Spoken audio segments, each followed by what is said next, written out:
Ladies and gentlemen, boys and girls, it's me. And guess what we're doing? Oh, that's right.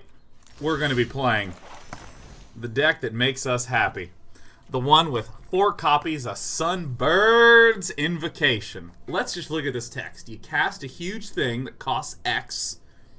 We then look at the top X cards and we get to cast something with X or less for free. Ooh. I've done some adjustments to the deck that I want to talk about. So the rough story of this deck is some cards that ramp, some cards that clear the board and buy us time, and then a bunch of huge ass shit to finish things off. Right? Pretty straightforward ramp deck. Previously, I was running this card that I can't remember. It's 3 mana. It's an enchantment. Gain 3 life.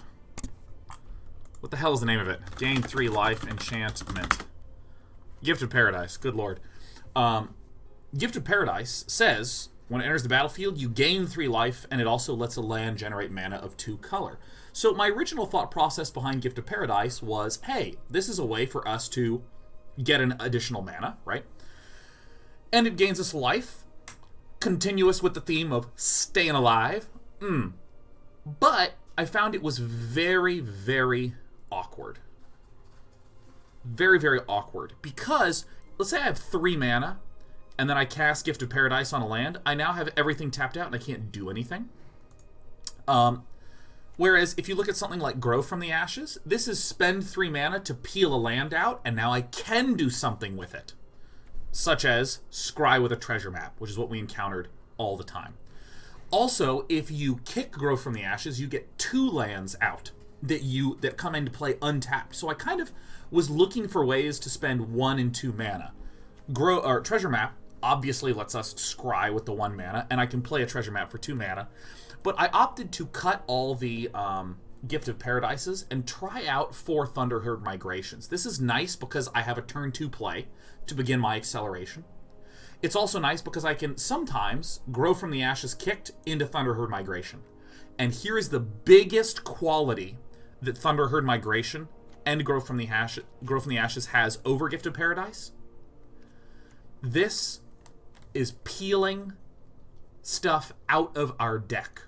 It is thinning the land in our deck. Same thing with Grow from the Ashes. So whereas this just gives the mana and doesn't thin the deck, this does both of those. We have to be careful because we're not able to gain as much life. But really, we were struggling to get there. So based upon the fact that we're now peeling things out of the deck, I made the following change.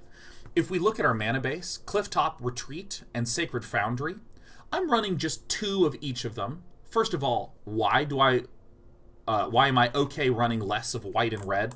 Well, if you look at the deck, there's no double red at all. There is the double white and Settle the Wreckage and Cleansing Nova, so we want to make sure that we have a little bit of a skew towards that. Oops, which I need to do like that. So we certainly want some ability to... Actually, this is fine. Oh, shit. Oh, shit. Oh, God. Oh, my God. I want to finish this. All right, there we go. So we do want some white and some red for the fact that we have white and red spells, but we're running less of these because green is really our main color. We have lots of double green. We have lots of green in our ramp. So I'm definitely running 4 of the Sunpetal Groves, 4 of the Temple Gardens, 4 of the Rootbound Crags. These are all of our green sources. But by running only 2 Clifftop Retreats and 2 Sacred Foundries, I can get more basic land in the deck, which allows me, again, to consistently peel things out with Grow from the Ashes. Imagine for a moment if I had something like... just these 4 basic forests in there. If I just had these, for instance, and ran all 4 Clifftop Retreats and Sacred Foundries, I wouldn't really be able to peel stuff out consistently with Grow from the Ashes or Thunderherd Migration. I would basically get 2 of these and 2 of these, or maybe 2 of these and 1 of these, and I'd be out of land in the deck. So I wouldn't be able to thin as well. So that's why we're running extra basic lands. I think maybe that was a smart for me to do this. I think this is actually what I want because I put in some more thingies. Anyways, So yeah, so this is the deck, and I've been doing some small adjustments to it. I tried to run fewer Sunbird's Invocations, but this really seems like a 4 of is important in this puppy. I also snuck in a single Settle the Wreckage, just to have more consistency for Shvipas. So we're gonna give this a shot again, and I'm gonna be running it as a constructed event. Eventually, I'm going to wish to run this thing as best of 3 quality. So we're going to have to do a sideboard. We're going to have to do a sideboard in here as well.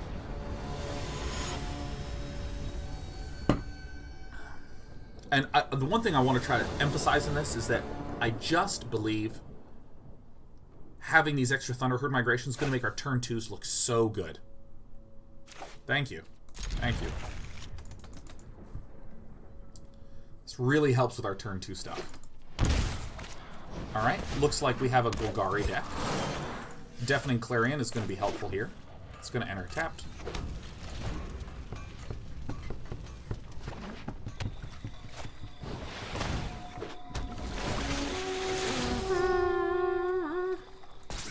Midnight Reaper is an annoying card because it lets our opponent refill the board. But what are you going to do? Alright, so let's go ahead and play the Sunpetal Grove.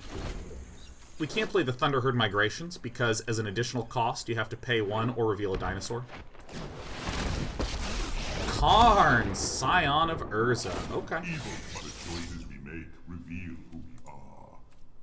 Okay. I want you to have a forest.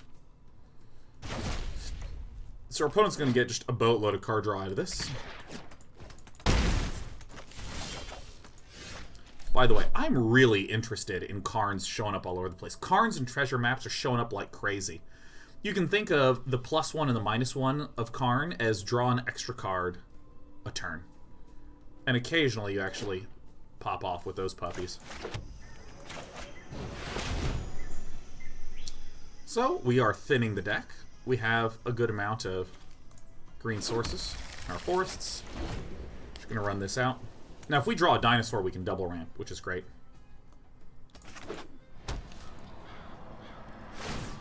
Regisaur was concerned that MTG always seems so complicated. I mean, kind of. I mean, kind of. Have a Llanowar Elf, my friend.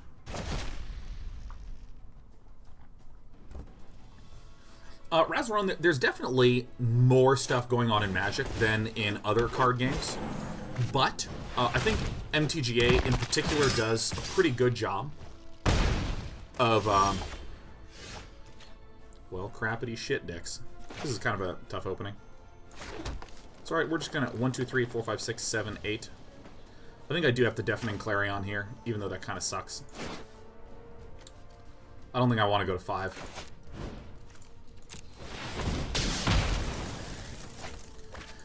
When you first start playing, it's a pretty smooth ramp up into understanding what's going on. And frankly, I think the #1 reason Magic looks complicated is that I know the cards, so I'm playing quickly, so there's no way you'd ever have time to read this. What actually happens with Karn is that you read it once, and you actually take like 30 seconds to read it and go, huh, what does that mean? Okay, huh. And then you go, alright, I think I get it. And then you play with Karn over the course of 1 to 3 games. Maybe your opponent has it, maybe you have it. And then you say to yourself, alright, I think that for the most part, I get it. And now I never need to read this thing ever again. Things like Jadelight Ranger. This takes a while to get, because when it comes out, it explores twice, and then explore is this complicated mechanism. But it's just not really all that complicated once you play with it a good amount.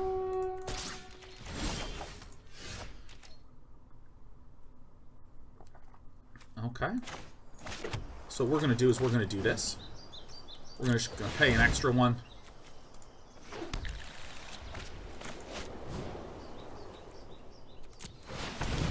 I just don't want to show anything in my deck. We're probably going to lose this game just because we had a bit of an awkward start and our opponent had a pretty insane start.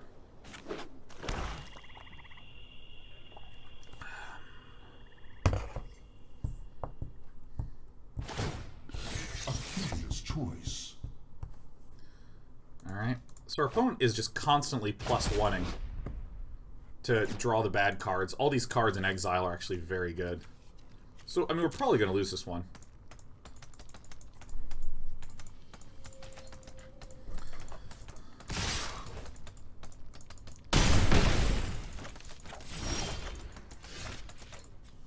Boy, this is rough as hell. Hello. Probably going to lose this. We had our ramp cards that were drawing inefficiently, which in my testing last night rarely happens, but even so, Thunderherd Migrations are functioning as sort of like weaker Grow from the Ashes in that case. So. It's all good. Our Sunbird's Invocation is going to do nothing because our opponent has an Assassin's Trophy. It's just going to be rough if we're in the situation, period. I think the only hope that we have is drawing maybe a Zacama, maybe.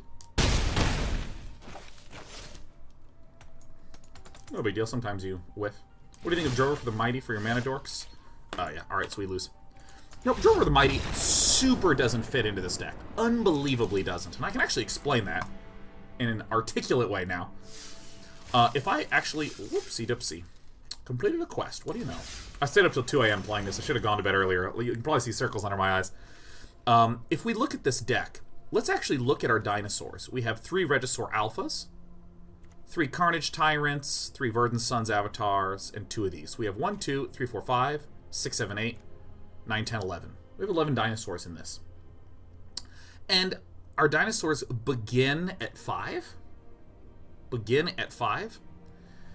Drover of the Mighty, I'll actually build a little of this deck, and I'll call it more typical dino. The way that a more typical dinosaur deck works is if I type in dinosaur. The more typical dinosaur decks do have some ramp with things like Thunderherd Migration, or do have something like Drover of the Mighty. Look at this. Add 1 mana of any color. Seems like a pretty useful thing, right? It also lets you control a dinosaur. And this is because... Oops. Yeah, why not? I like that card. I'll craft it. If we look at a lot of the good dinosaurs, they kind of start at 4. Ripjaw Raptor is a good 4-cost dinosaur.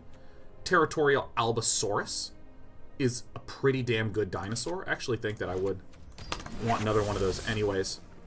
So you start to have some 4-cost dinosaurs to ramp into. We want to make sure that we have Thrashing Bront. Do I not own any Thrashing Brontodons? Whoa! Alright, well, let's just make 4 of these.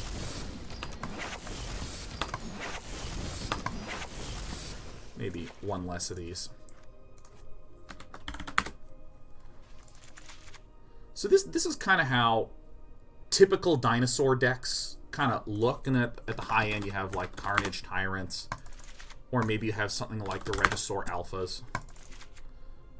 Maybe even 4 of these. This is kind of the look of a more usual dinosaur deck, where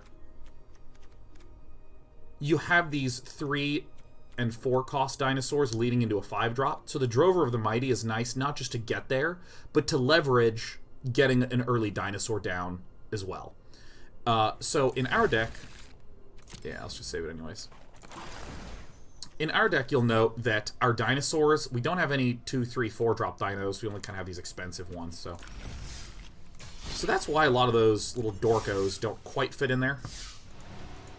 Now, to be clear, this deck is primarily awesome, secondarily a winning deck. I even think that, like, you know, if a deck needs to be above a 50% global win rate to be considered successful, I think this is like maybe a 48%, 45% win rate deck. I love the experience of trying to sift through things. Oh, that's another great point. Green DRG says, plus with Clarion, you kill your own Drovers. Yes, didn't even think of that, but yes. I probably would have thought of it once I put it in the deck and killed my own. Alright, double white. Settle the Wreckage and Deafening Clarions. Very nice for us here. We'll go ahead and play... we'll reveal a dinosaur. We'll reveal the Verdant Sun's avatar.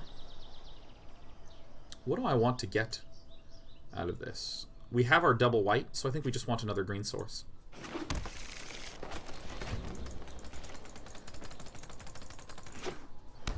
By the way, I'm just going to note, I think that one of my favorite aspects about this... Oh yeah, I'll happily let this live. I mean, I can Clarion, but I'd much rather grow. I'm a huge believer in just dicking around and building your own decks, man. I mean, like, let's be honest. Building your own decks is fun as hell. Oops. I don't know what I'm doing. So we have a lot of green. Let's just get a white puppy out of here. So this is the way that our early turns feel so good. Didn't that feel good? You see how Thunderherd's Migration is functioning a little better than the Gift of Paradise? Mwah! Mwah! Okay, what it says, I know he's not a dino, but does Multani have a place in a deck like this? Yeah, maybe actually, yeah. I have a feeling that we're going to be giving our opponent a shitload of land here. Okay, so let's go ahead and scry. Trying to hit a... I think we just want our raw land drops right now. Okay. So we're just going to wait and we're going to settle. One Settle the Wreckage to help deal with the Leonin War Leader. Do another scry on the top. Our opponent's going to get a bazillion metric shitload of stuff, so that's totally fine. Holorox CA says, I loved Carry-On Spellslingers. As a player that came in with MTGA, it was really cool to see Niv Mizzet in action. Oh my god, our opponent is going to get donked. Yeah, no, I mean, dude, Carrie Byron is, like, amazing to me. Like, just an amazing person to me. What's coming in? Come on, you gotta send in the Leonin War Leader. 1, 2, 3, 4, 5, 6, 7, 8, 9, 10.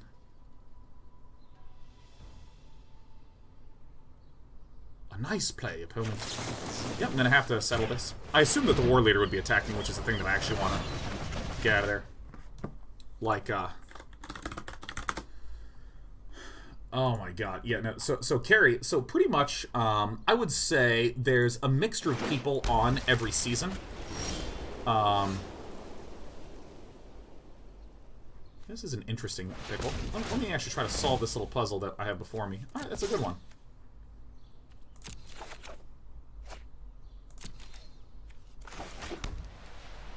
Now, how do I want to do this? 1, 2, 3, 4, 5, 6...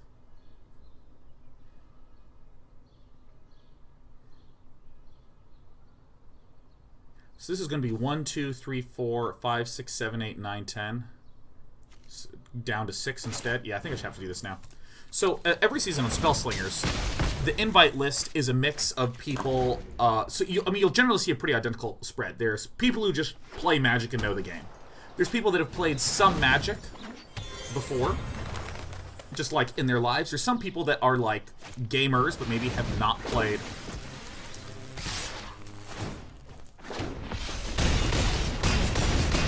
Okay, that's fine. You win the game. You win the game. That's totally fine. Holy shit.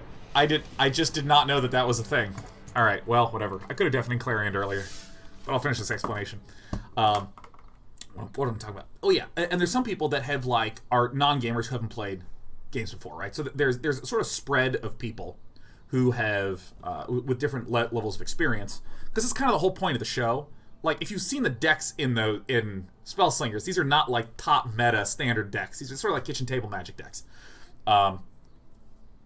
And so, if there's someone who's, you know, new to the game, who doesn't really understand, that's, first of all, that's expected. Gavin and Trick, the employees of Wizards of the Coast, walks them through and teaches them the game, and then we go on, and literally, as the easiest job I ever get to do at Spellslingers, we literally just play a game of Magic and they film us. There's, like, no scripting. There's no plan. We actually shuffle, we actually draw, we actually just play a game. So that's why we can, like, do them so many episodes in such a short period of time. But anyways, when Carrie Byron came on, Carrie Byron was, like, absolutely all in, ready to learn. Like, I'm trying to figure out how to describe what I admired so much about Carrie. There's a sort of person who, when they're doing something new, they ask 8 questions every second. They're trying to learn every aspect about it. they're into it, you know? Where if someone's like, all right, now we're going to teach you how to, you know, do bouldering at a climbing gym. And the person's like, okay, what's the difference between this and this? What does this label mean? What does this thing do? What if I, you know, hold my body in this way? The person who asks so many questions, you're just like, holy shit, you are so engaged in this and so present. Carrie was asking, like, the most remarkable amount of, like, questions from basic, but also to, like, high level. And, like, getting really deep. Like, okay, so, like, when players are really good at this game, like, how would they do something differently? So here was my turn, and here was my thought process. Let me share my whole thought process. But what would someone else do that would make them change that thought process? Like, really rich, deep sort of comments. I was watching her, and I was like, I just wanted to, like, grab her and be like, you're so awesome! You're so fucking great! Bonk. El Solo says, what happens if it's all a mana screw flood during the filming? LOL. Then it just makes it to air. We can't just reshuffle the decks and restart the game if it's... if it turns out to be shitty. That's just one of those things that we're like... Yep, that's the way... And that's the way it was. Kalanda wants to do people and Spellsingers ever ask someone on set how certain card interactions work? Oh, yeah, including me, because we're playing with unreleased cards.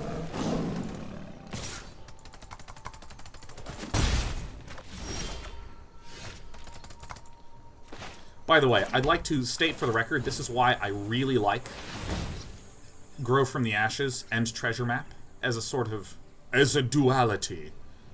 Balance in all things. So I think that we just kind of want another forest, yeah. See, now I have the mana open with which to scry. So I know this deck, this Ajani's Pridemate, Leonin Vanguard. This is one of the decks that is one of the reasons why we're running this. Ooh, that actually ruins our life a little bit. That's alright. We'll always get there every time. We do wish to have that. Now, this is going to be a bit of a tricky pickle. The Dauntless Bodyguard gives invulnerability, obviously, to the Ajani's Pridemate.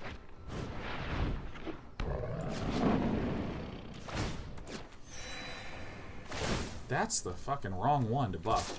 Alright, we're fine. We're in completely fine shape. Because the Dauntless Bodyguard is protecting the worst card.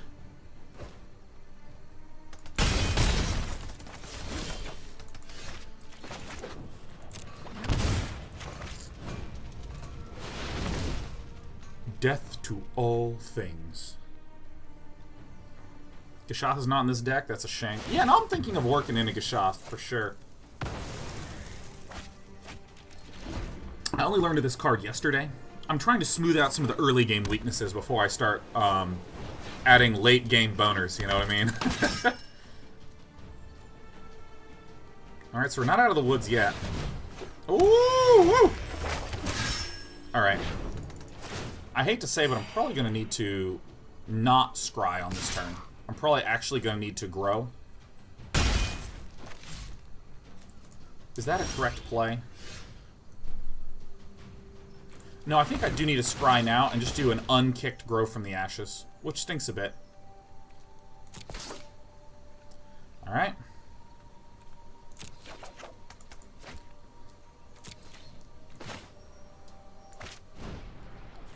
Just a basic one, and so we have all of our red sources, so we'll probably just need more green. Technically, we don't really need anything. So this is 1, 2, 3, 4, 5, 6. So we're going to go to 4.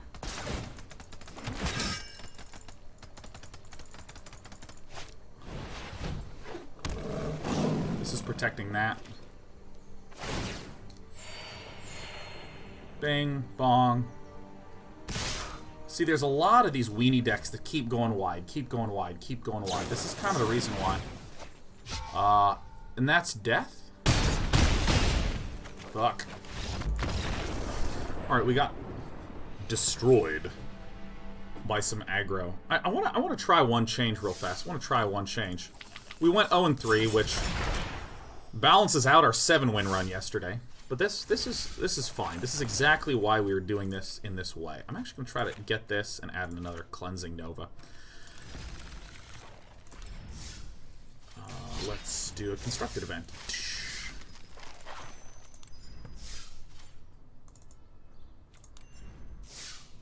Twice Baker, Baked Tater says, when you say go wide, you mean unload a bunch of creeps? Yeah, I mean, it's like they're trying, because sometimes you make one big minion, and you try to hit me with it. That's going big. Sometimes you make a whole lot of small minions, and try to kill me by virtue of the fact that I don't have enough ways to block.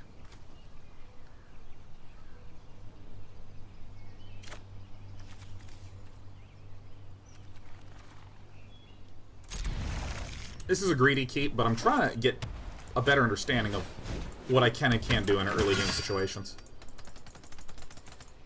Yeah, so if you have, like, 8 things attacking and I have 2 blockers, you went wide, so I couldn't get around you. Alright, it looks like my turn got skipped at some point. Which sucks, but what are you gonna do? Fuck. I looked down and I had less mana somehow. Hold on, I have to close the entire game. Alright. Who knows? Shit. Okay. My internet has been blipping here and there, and it did it last night. Did it yesterday morning, but yesterday daytime stream was fine. And it's like it just goes, pops out for a little bit. Oh, that sucks.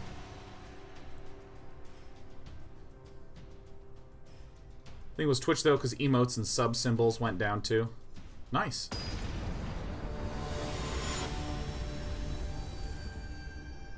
Okay, well, 1, 2, 3, not it. I take no responsibility. However, my game did cut out, so I surmise that it was, in fact, my internet going busto.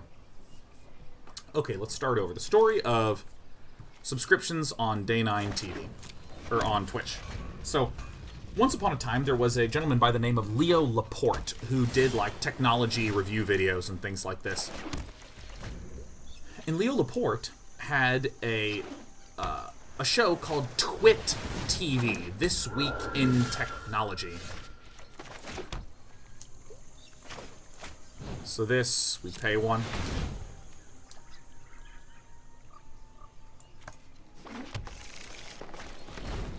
So Twit TV, This Week in Technology, Leo Laporte's web show / podcast. Leo Laporte had a, wow. Okay. Oh, this is so glorious. By the way, look at this. Grow from the ashes. Getting 2. Thunderherd Migration, revealing a dinosaur. And now we have 1, 2, 3, 4, 5, 6, 7, 8. If we draw land, we can slam Zacama. Leo Laporte had this tip jar that was like, you know, a donation style thing.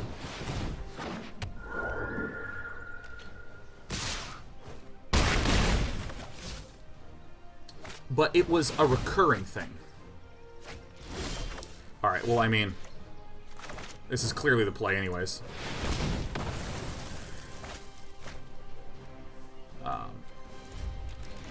Leo Laporte had this recurring tip jar that was like $2 a month, $5 a month, $10 a month. And upon seeing this, we spoke to Twitch TV, and we were like, hey, this is pretty cool. Alright, this is super fine. We spoke to Twitch TV and said, can you implement this thing where people can do recurring payments to Twitch streamers? And Twitch was like, okay, but like what happens if someone subscribes? What is the actual like net effect? Do they like get to view something that other people cannot? Because we'd much prefer if everyone could actually view the stream. We don't want to like paywall it or something like that.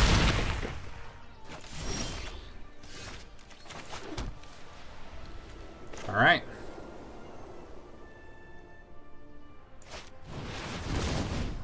All right. This is going to be mostly a good turn.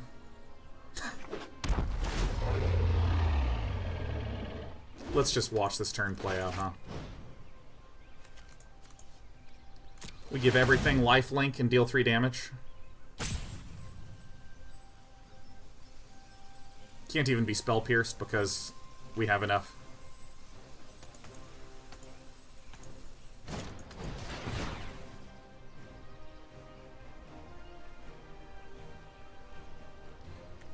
Why that one? Oh, I see why that one.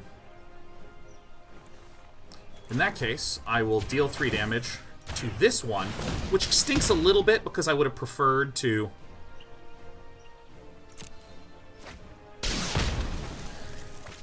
get lifelink off this, but that's okay. Because now, I can swing in with a Carnage Tyrant. It has lifelink, so we heal for a bunch. Cool. Love Zacama. Any creature you control. Aha. So Twitch was asking, like, okay, well, what's the motivation? Is it like you want to restrict views or something like that? Because we're not cool with that. Twitch just wanted to make sure that, you know, everyone can watch content for free and this sort of thing. And so, you know, we just said, no, you just literally create a way for people to support the channel if they just want to. And Twitch went, okay, we'll try it on your channel. So the, this is paraphrasing, right? This is paraphrasing. Perfect.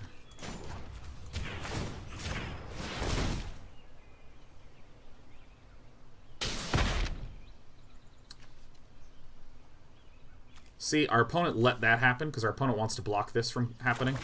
Now we can do this.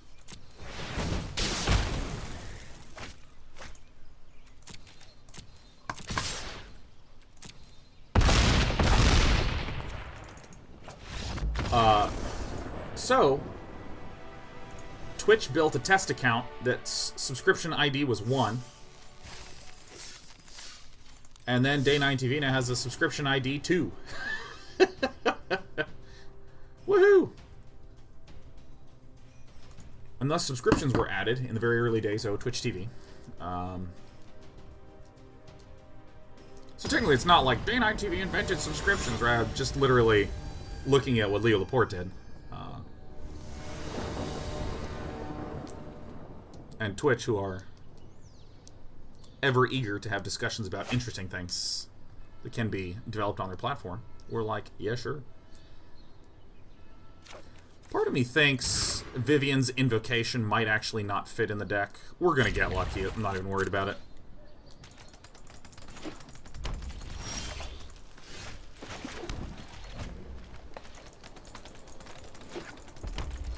Ideal is like Thunderherd Migration. That's also fine too. And I think that, like, Twitch historically has done just a shitload of, like, working with, collaborating with, having discussions with Twitch streamer. Is there a reason you didn't want Zacama to block the flyer, or just a whoops? Oh my god damn. Dude. It can block flyers. I forgot about the fact that it has reach. Oh my god. Herp, derp, derp, derp, derp. Who? Yeah, what the heck? Whoa!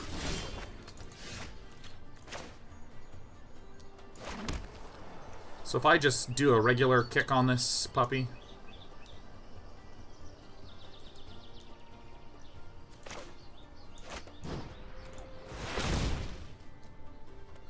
I think I just do a single kicko.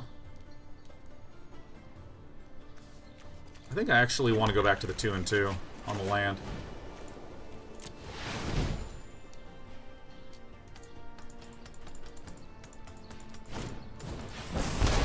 Ow.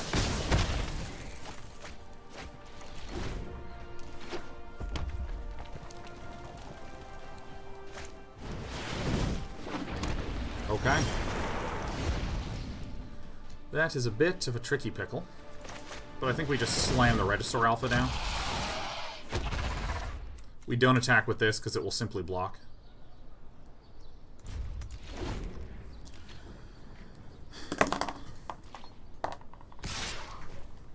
Alright. This is really interesting. This is the new style of red deck that tries to play slightly more expensive creatures.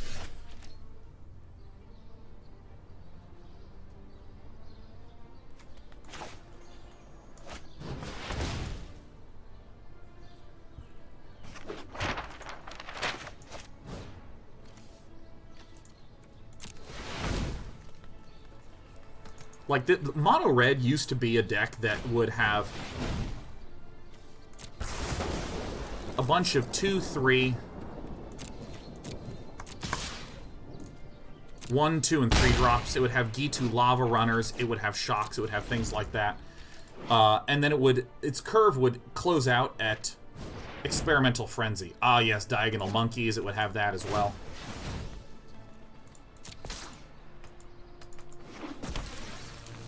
This is the way that a lot of the older aggro decks would have, like, these Viashino Pyromancers and stuff, but increasingly, decks are beginning to try jamming things like Rekindling Phoenixes in there.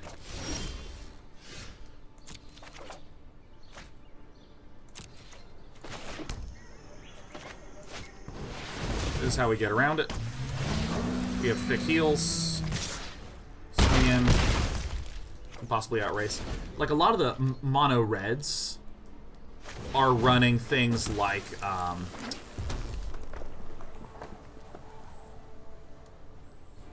Goblin... what is the 5 mana, he's pointing like this. The hell is his name? Alright, let me actually finish this thought. MTG Goldfish.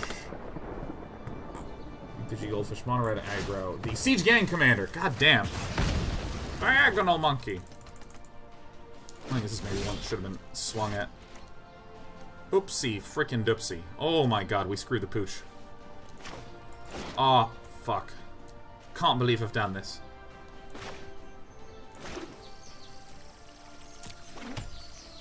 Destroy all artifacts and enchantments. Shit. Alright, I'm just gonna pass the turn.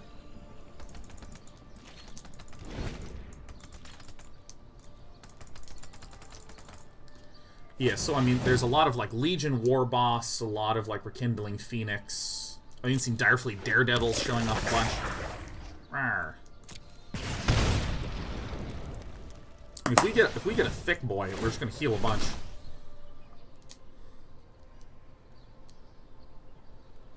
Unfortunately not, right?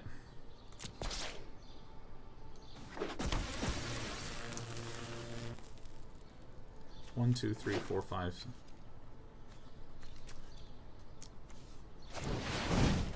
Not quite enough. Yeah. Probably have to Cleansing Nova, which stinks a bit. Probably should swing with the Rekindling Phoenix, for sure. Alright, so now on my turn, I want to jam this, click that, and then maybe get a large dinosaur, perhaps, possibly? Well, that doesn't help nobody do nothing, huh?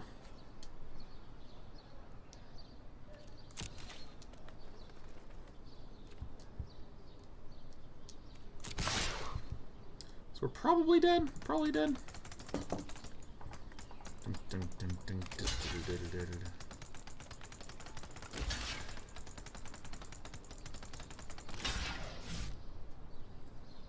Probably dead. Gains haste. Maybe your opponent screws up.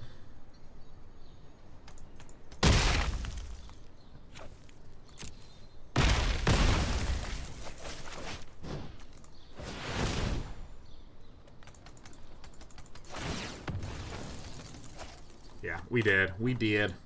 And I think we lost one game due to a disconnect that happened as well, which kind of stinkeronies. These little obnoxious aggro decks are indeed the pickle. I was Road to Power Hot going. I threw my neck out in my enthusiasm with my working out previously. I was feeling really good. I was feeling back on it.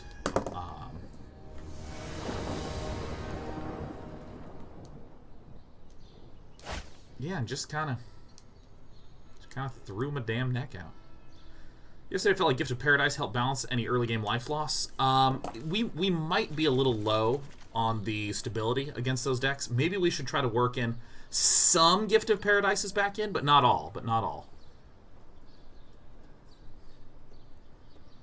So this is a good starting hand. It does feel like we are losing a little more often to those aggro decks.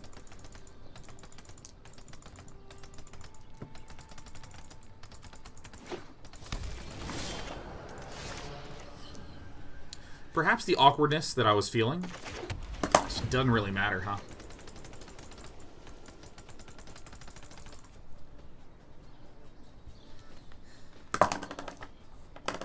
Vivian's Invocation might be a little insane. I do like my put land onto the battlefield stuff.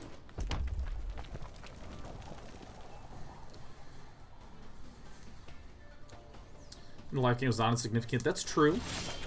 That's true. The argument to be made for life gain is that it's critical for buying the time that I need.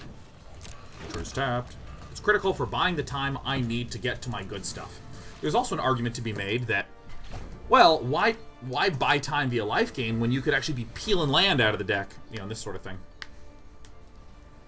Why not run Jeskai Control Day 9? Is it not the meta right now?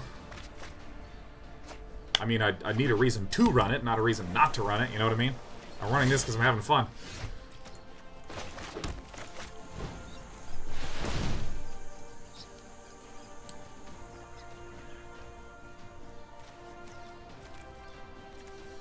Yeah, let's see. We want to grow probably a forest. Seems good.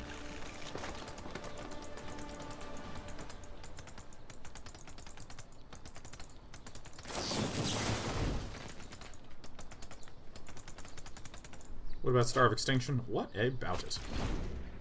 Maybe we run one. Maybe we do.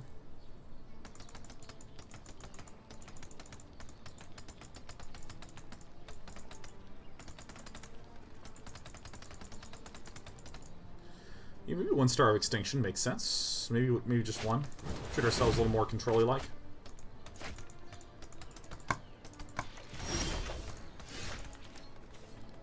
Alright, so we are going to do this, and we're just going to start slamming things down. Against Jeskai Control, we already have our win condition here, so we're fine.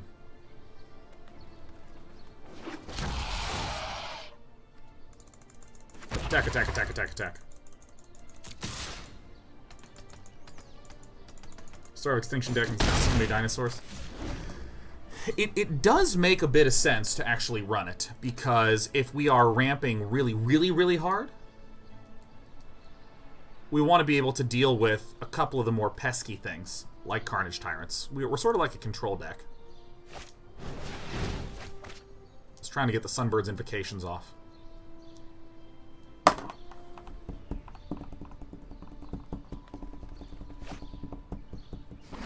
Plus, destroying someone's land is always humorous. Always.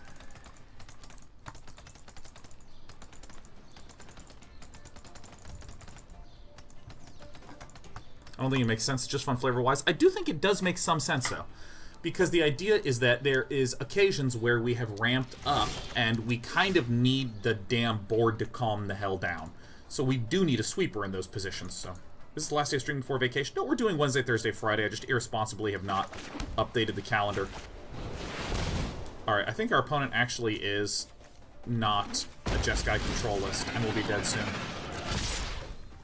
By the way, this turn right here is exactly why just regular-ass Dino decks are good. Buying Ultimate Masters? Haven't. I'm just all in on Standard right now. Love Standard meta. It's going to be difficult for Sim to win. What keycap set were you thinking of getting? Asked Harl. I gotta update my keyboard because I spilled hydrogen peroxide in my other one. Star of Extinction hits Planeswalkers. Another great point. And this deck is indeed Planeswalkerless. Alright. And we killed a man today. Go, Carney.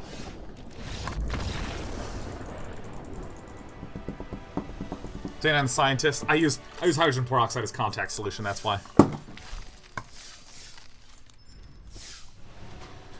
Star of Extinction is just playing cool. So, I mean, this deck, like, right now, things are going better. One of these losses, recall, is we got disconnected, and I was unable to do stuff on my turn, which sucked a bit. Close but not quite says, have you tried a Boros dude's deck? I haven't, and I really like those lists. Because every white weenie deck... Okay, please tell me this is not incorrect.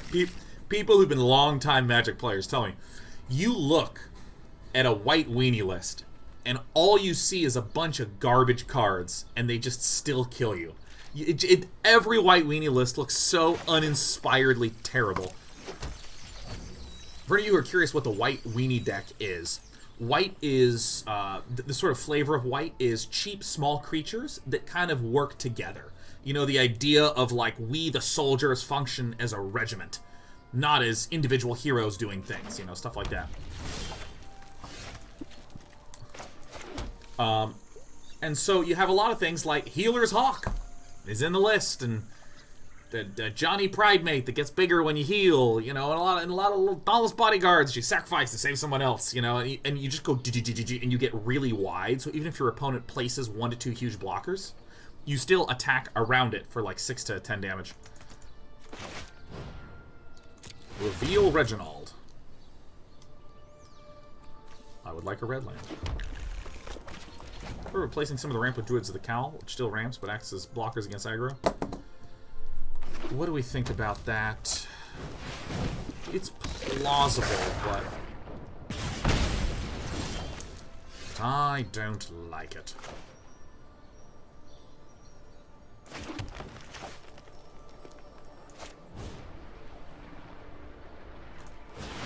Probably just do this.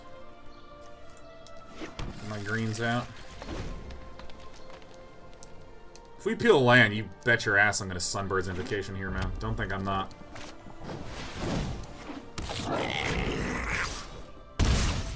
Okay, a red gutter snipe deck. Alright.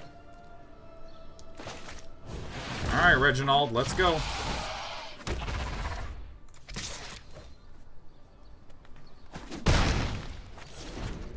Try daily contacts at a proc side? I never have. Unprocs would be a lot of trouble when I can just have brain new contact every day. I really like my hydrogen peroxide droppos.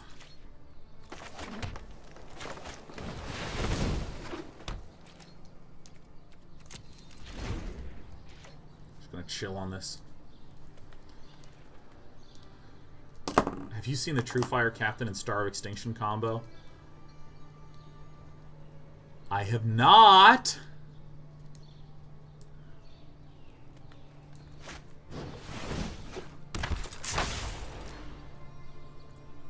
G2 Friendo Runner.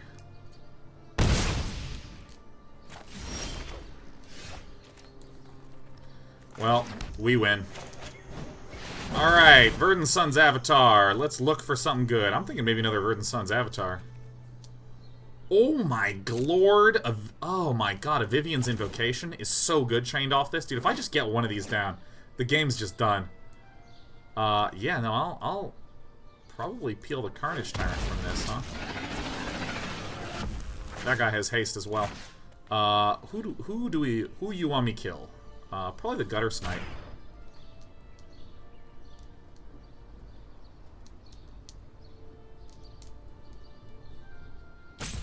Only want says, how do you feel about the next set to be dropped? Would it bring the Zorius, Rakdos, Orzhov Rule? My favorite Simic. I mean, dude, it's amazing.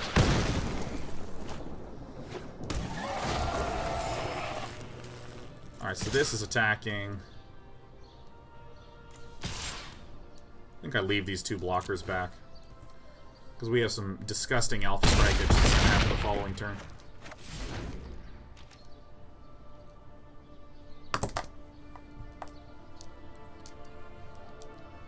I mean, the biggest thing I'm excited about is the mana. I just want all the shock lands and enter into the damn thing land. I want all my lands working. Yep, you're dead, Eris. You are dead. So, how does the True Fire Star of Extinction combo work? True Fire Captain says whenever this receives damage, deal that much damage to a player. And Star of Extinction deals 20 damage to all creatures. So you play that, then you Star of Extinction, dealing 20 damage to yourself, which just goes off. How do you use Proxide for contacts before putting them in? I hope so. So you use one of these things. So the idea is you have this little contraption that's kind of like, you know, what Han Solo was encased in. You kind of open it up and you put your contacts in each of these things and you shut it. And then you have this little metal thing at the bottom. So instead of regular contact case, you fill this with hydrogen peroxide and you put this in and you screw it shut. Oh. And so it cleans with the hydrogen peroxide, but because it has this neutralizing metal thing, it turns it into a neutral fluid, so that way when you put it in your eye in the morning, you don't blow your fucking eye up. Is this an okay one? We have our 2 sweepers. We don't have the land for it, but we're going first and we got a treasure map, so I think it's okay.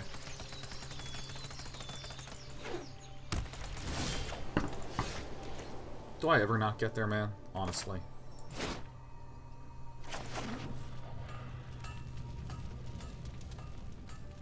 I mean, I'm gonna pay for it either way. What does the metal do? It neutralizes. Damn, that's fancy. I mean, you just buy it at the store. It's pretty cheap. It's called Clear Care. Why didn't I not scry? Alright, well, we're going to be dealing a boatload of damage to the enemy. I think we can actually turn this deck into something that's legit. FS4 sounds not exactly a neutralizing metal per se, but as a metal catalyst, it facilitates the natural reaction of the radicals in hydrogen peroxide to water. Yes, it's not that there is a magical metal that neutralizes things. Having an upset stomach? Swallow neutralizing metal. Welcome to the 1950s in America.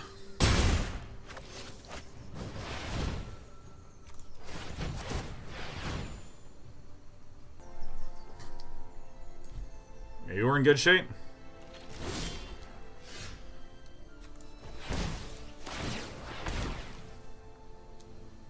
We're back? Oh my god, good god. We don't really need this. Did I literally put a Grow from the Ashes on the bottom and draw a Grow from the Ashes? Okay. So now we actually are 1,000,000% casting this right now. Use the treasures for mana. Yeah, just shove some neutralizing metal into the stream.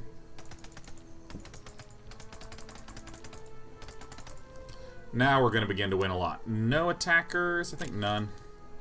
Just chill.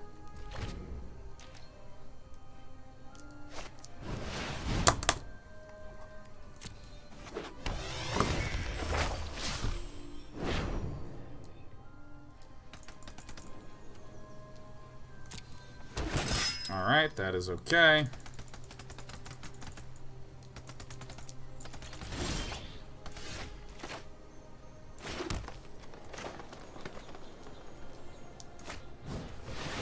Alright, let's run one of these puppies out. Oh, come on. I get a treasure map, that's it?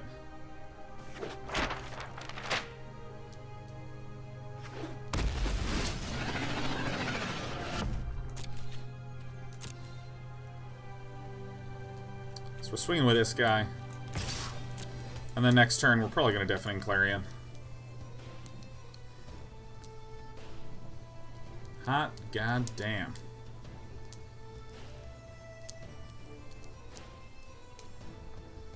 Save this for the scry. So we're putting in Sarkhan's Unsealing. Yeah, we've been trying to do some experimentation with the list. Like, Sunbird's Invocation is just really damn good. When it goes off. So we don't actually know if we're too heavy. We're sort of accidentally winning some of these games. I do think the Gift of Paradise maybe cutting some of the like Thunderherd Migrations for a pair of the Gifts of Paradise. Maybe we do need more Gifts of Paradise in there.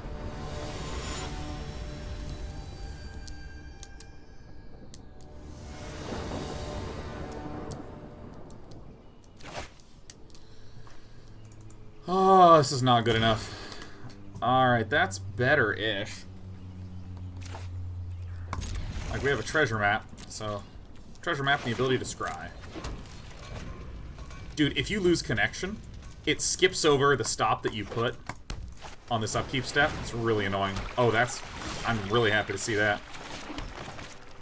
I was considering even putting in these. I was really considering it, man. But it just has such little synergy with, like, anything.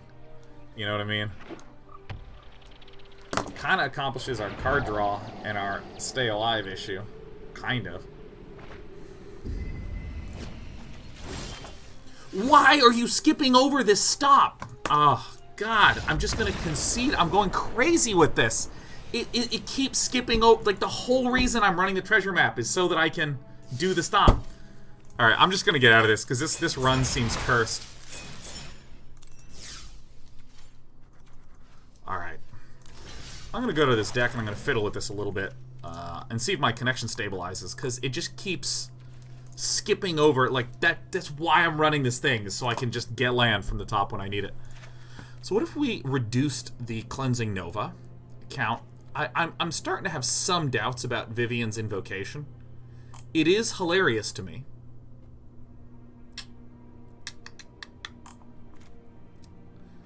What if I did...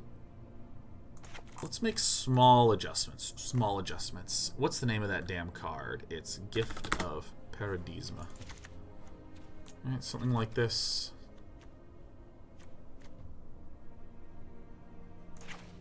Maybe even do something like this. 2 and 3. So yeah, we have some reasonable amount of stuff there. So this is a pretty small change, and we want to cut this and add that, because we want to ensure that we can get red mana naked early for a Deafening Clarion.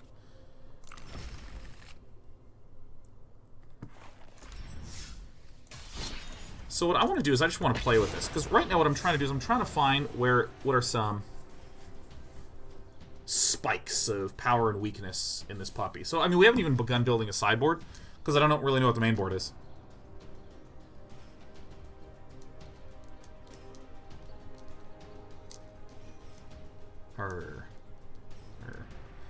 Clauses, you mentioned you needing draw at some point yesterday. Yeah, I think the treasure map solved that. Hammer Claus also suggesting Immortal Sun. I had one Immortal Sun in here for a little bit, but what I was hitting with my... Oh my god, please don't tell me I lost connection again. Am I still alive?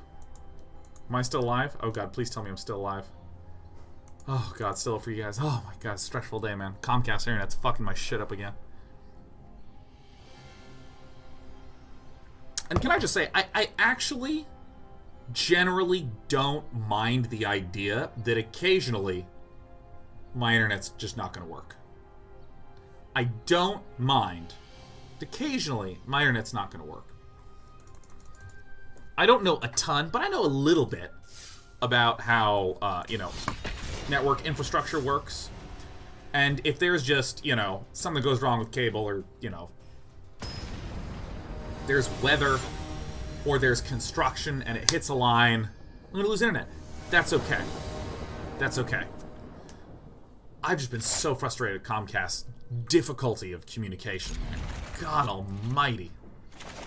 Sometimes I get people with Comcast who are just marvelous. Absolutely excellent. Other times I get people that literally erase all the goodwill generated by that one nice person. Alright, we have a stop here, everyone. Let's put a stop here as well.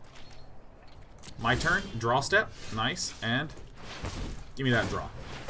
We would like some of our ramp. C'est parfait.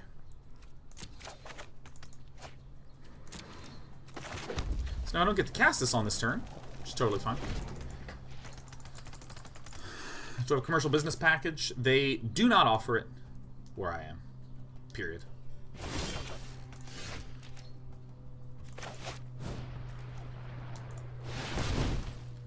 We will now see the glorious relationship between Grow from the Ashes. Okay, we need a white mana because we are unable... Double white is a really important thing for us to have. We now see the glorious relationship between Treasure Map and Grow from the Ashes.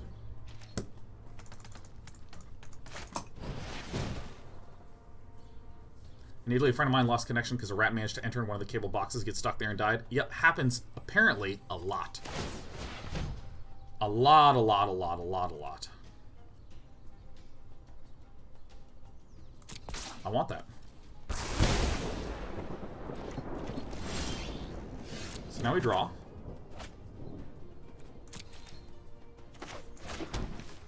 So I'm not under any pressure, so I'm actually just going to treasure map at the end of the turn. And wait a little bit. You apparently just like animals eating cables, weather, people doing construction for their house to make it fancier, and then like a thing falls on a cable and later they find out it's causing some sort of back propagation mess to all the rest of everyone's signal, you know. Shit like this happens. And it sucks, but it's okay. I'm sort of okay with that.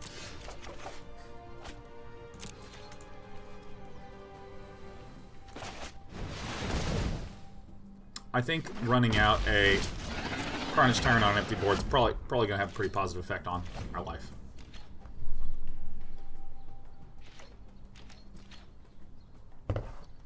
Yep, I really feel like we are doing it. Maybe just running a pair of these is good.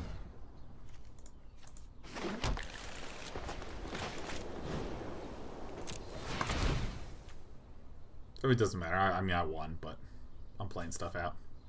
See, it's a moment like this that kind of makes me want to run Vivian's Invocation, because it's just like such a big swing. It's not exactly that we're ramping so much, it is that our opponent is whiffing pretty hard.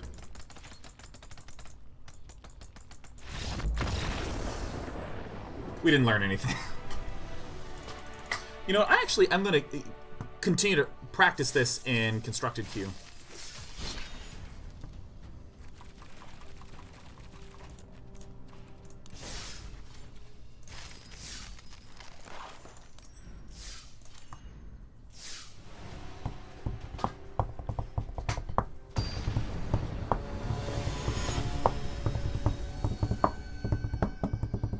How many lands are in this deck? 24. It's arguable that we should go to 23. Arguable, because we have just so much find the land draw. This is a perfectly fine hand. Being able to just pop off a treasure map as soon as humanly possible is pretty important. It's just a constructed best of 1 or best of 3. It's best of 1. We're going to be doing best of 3 in a little bit. Red Zebra 23 says, this is super random, but a friend of made me play Dark Souls and gushed about the level design the whole time, then watched you play and you did the same thing. God, I gotta go play that game immediately because it's so good. Yeah. I mean, it's just such a perfectly crafted game. No, there's some serious imperfection. There's some serious imperfection with that game, for sure. Boom, bop. So, you know, I'm gonna start talking about... Sure... I actually do want that specific land. So I want to talk about one concept when we stop talking about Dark Souls for a moment. Talk about what I think is so excellent about treasure maps in this deck. This is a position where we're not actually receiving terribly much pressure. And so, if I can just begin to crack this at the start of every draw phase, I get to occasionally find goods. Or if I have some huge thing, like if that was a Zacama, it's fine, I just put the Zacama at the bottom. But now I get the opportunity to, like, do this. Just doing one quick grow, it's no problem. This could be countered, that's fine. Perfect. This is going to be the perfect example. Okay. Let us see the gloriousness that is the treasure map, right? So, we're playing things out. It's very difficult to counter a treasure map on turn 2.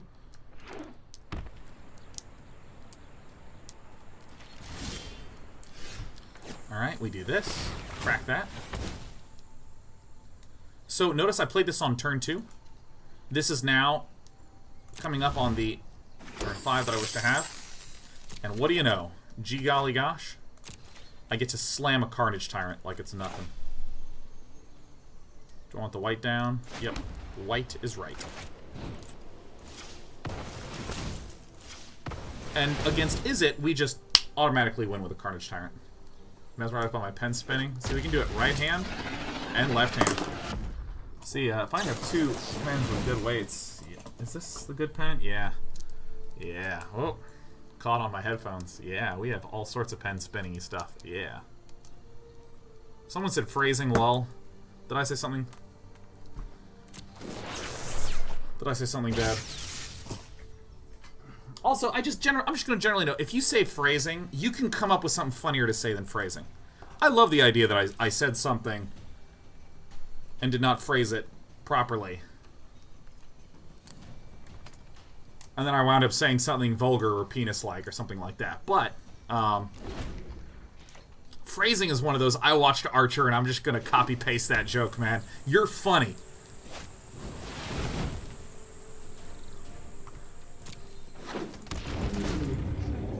Oh, it's when I said white is right. Okay. Okay, yeah, no, that's fair to call me on that one. I was a white mana instead of green mana. Okay. Alright, perfect. Perfect. Alright, excellent. Very fair. Alright. Yeah, that's bad. That's fine. I'm more than content being called on that. Alright. Sunbird is the word. Yep. Quickly, to the face. Fena 1.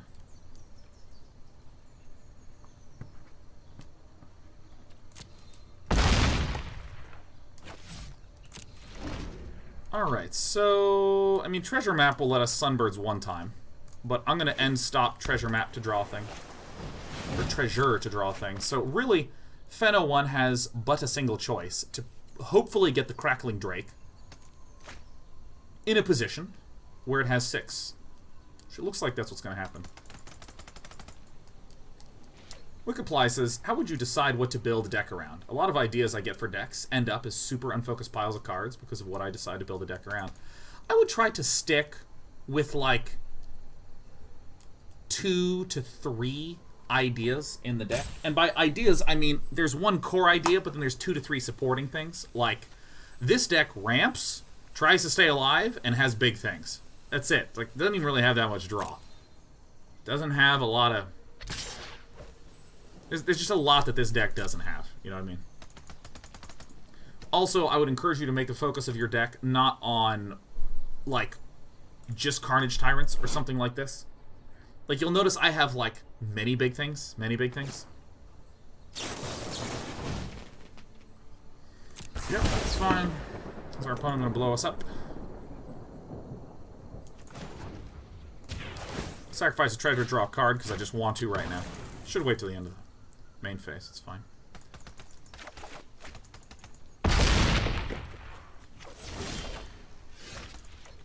Oh, that's perfect. I mean, that's just glorious. Verdant Sun's Avatar. Remember me.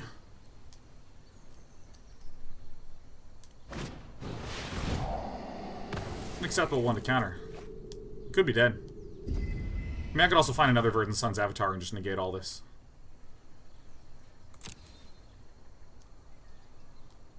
I'm smart.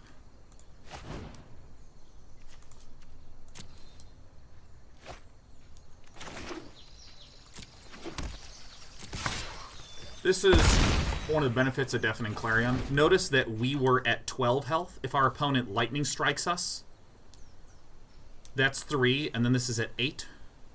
So we'd be 1 off lethal.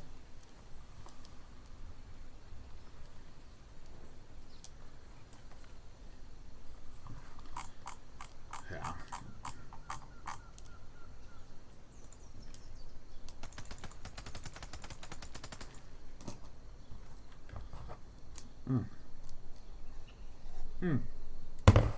Oh, by the way, if I didn't make this... I actually think I didn't make it sufficiently clear. I apologize for anyone who was a little, like, taken aback by my white is right when referring to the white mana. Apologies. Totally just meant to be referring to this, and I like stupid rhyming things. My head wasn't there, but I totally recognize that there's a difference between what's going on in my intention, what I say, and then the actual effect that that has. So I'm apologizing for the effect that that could have had. And given the reaction I'm seeing in chat, I'm getting the sense that the overwhelming majority of people were not taken aback. But even if there's 1 to 3 people who are bothered, my apologies. Didn't mean to do that. My apologies. Totally fine.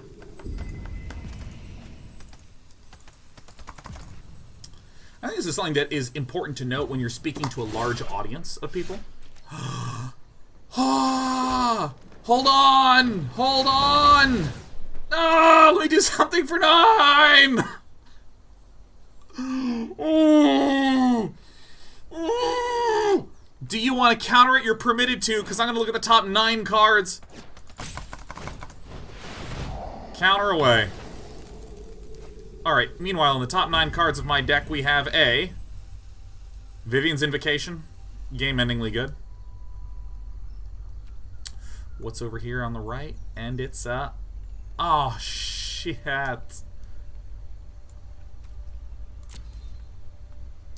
Damn. Gift of Paradise is probably the good one.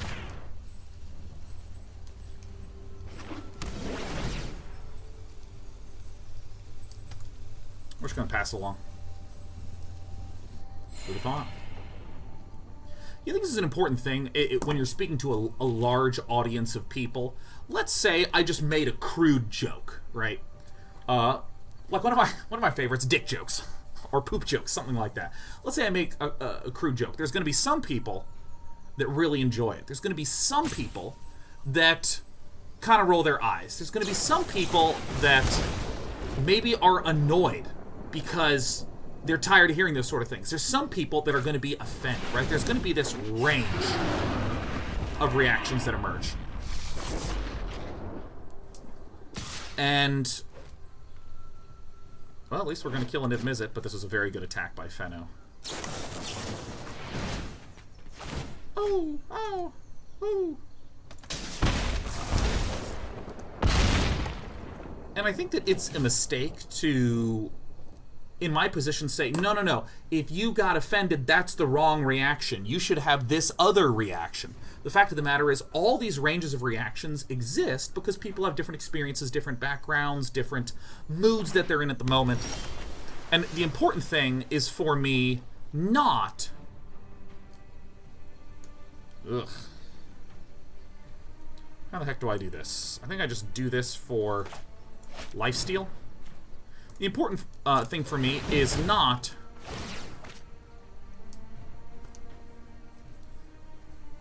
to try to explain to someone what actually is. I had lethal, didn't I? Well. Shit. Did I? One off. Fuck. And we're dead? Yeah, we died. That was close. This is a bit of the issue with running additional ramp. Sunbird's Invocation can run into issues, but I felt a little bit more just like unfortunate. Yeah, the important thing is not for me to say, here's the right type of way to react, but to embrace the fact that there's this wide range of reactions that can happen. So this is why I say, hey, even if there's only 5 people that were bothered, I want to extend an appropriate apology to those 5, because I understand everyone has different experiences. Maybe there is a, albeit small group, there is a group that were bothered. And I have no issue acknowledging that and just saying, totally my bad. I think I want to chuck this puppy back. Okay, we can work with this.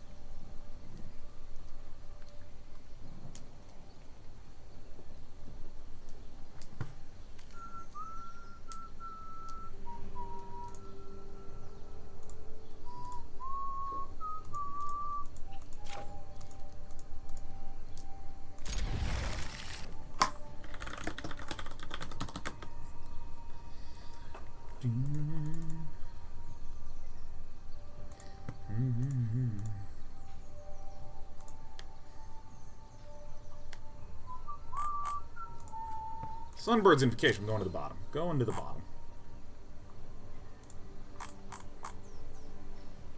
Doo-doo-doo-doo.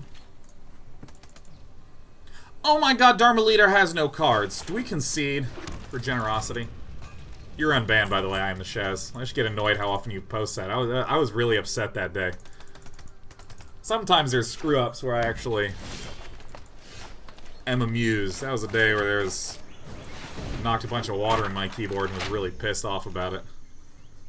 That's one thing that just upsets me. That actually, like, I'm a pretty unflappable dude, but God, does that upset me if there's something going wrong with my mouse or my keyboard. It feels like my hands are broken, right? Because, like, so many of my entertainment and professional and social activities happen around my computer. That if I, like, it's not working, I begin to go insane.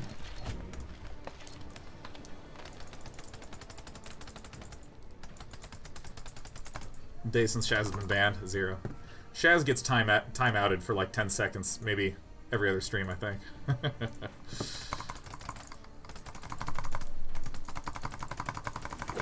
The clip has almost 32k views. Yeah. Says nothing about how I feel about it, you know what I mean? I don't think I can do anything wrong here. I may as well just get the land.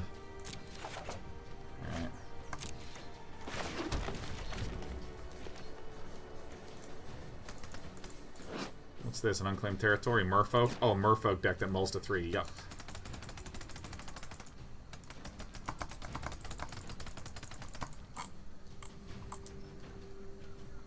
Oh my god, Bird of Prey is giving away Dark Souls Prepared to Die edition in the Discord, dude. Hell yeah.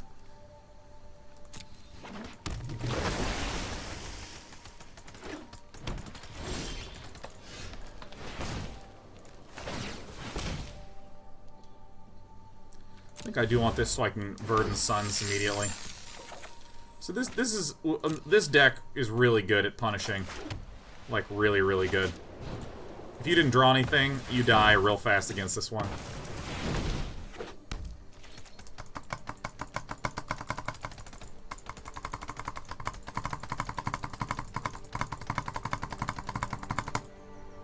I like this question. Twofish2 says, unfortunately, as your audience grows, so will the number of people offended at seemingly innocuous statements. Where do you draw the line? I don't think that the correct thing to do is to draw the line. I think the correct thing to do is to have empathy for people. I know I'm going to offend people. I know I'm going to offend people. Not because I'm some... You know, not because I'm looking to, not because I'm like, hell yeah, we're going to go offend some people today, you know? But just because that's what it means to be human. I'm going to make mistakes. I'm going to make a joke that I think is an innocent enough joke that really bothers someone. I'm going to misunderstand. There's all sorts of stuff that I'm going to do wrong as a person. Not because I'm mean or evil or wicked, but just because I'm a person. So the thing that is important to me is not to try to draw a magical line about here's what I'm allowed to say and here's what I'm not allowed to say. I don't want to try to do that because I don't think that's ever going to be feasible. Well, the important thing is to accept that I'm going to occasionally misstep, hurt some people. It's okay. I need to be able to forgive myself for that. That's one piece. But then also, I just want to listen to someone. If someone's going, oh, God, I'm upset. That hurt me. I don't want to be the guy that goes, you shouldn't be upset. I don't want to be the guy that goes, I didn't mean to upset you, therefore you shouldn't be upset. I don't want a guy to be the guy that goes, I can't understand why you're upset, so I think there's something wrong. I want to be the guy that might literally go, you know what, I truly don't understand why you're upset. Please explain to me. And I want to listen for a little bit. I think that there is, especially in social media these days, there is... Was this a good keep? I didn't even pay attention. I'm like not even looking at this game. There's some feral part of my body that wants to play a Sunbird's Invocation and is just dragging the cards out for it.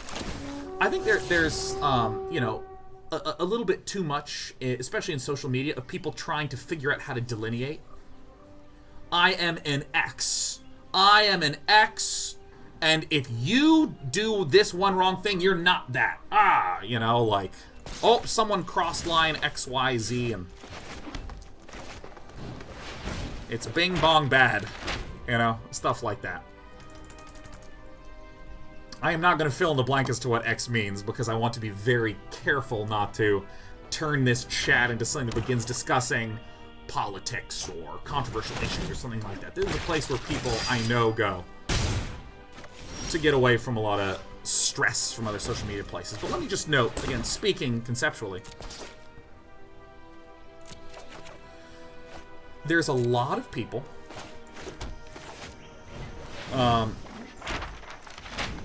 I need to be greedy here. I need to be greedy and pop this once. There's a lot of people that will, on the internet, try to create lines, oh, you think you're being a good person, you're not because you did this thing, and so on and so forth. Like, oh, you shouldn't be offended because here's the reason, blah, blah, blah. I think the most important thing is not to figure out the right rules of interaction of one person to another. Not to try to figure that out, but just to always be willing to have empathy. Always be willing to go, uh-oh, it sounds like you're having some big negative feelings about something I did. Just talk to me. I'm happy to listen. And that doesn't scare me. That doesn't frighten me or make me feel like I'm a piece of shit if you're upset about something I said. Because I make mistakes, and I trust that you'll make mistakes, and we'll all try to become better people by getting through our varying mistakes. For fuck's sake, can I draw some land? I don't have any empathy for whoever programmed this randomizer. That's for fucking certain.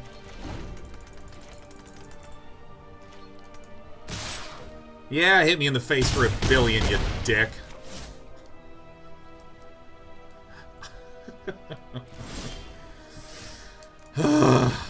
Christ! God! God! Alright. So, I'm going to not try to scry for land. I'm just going to try to get there. Oof. Ow. My bones. Okay.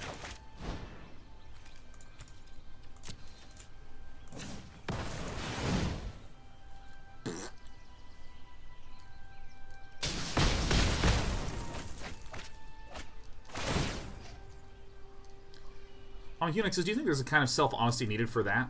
I find that when I feel an anger response at someone saying something, or feel when I have an anger response when someone says I hurt them, it's usually because I feel like, hey, but I'm not the bad person who wants to hurt people. Oh yeah, I think that's a really important thing about it, right? Like,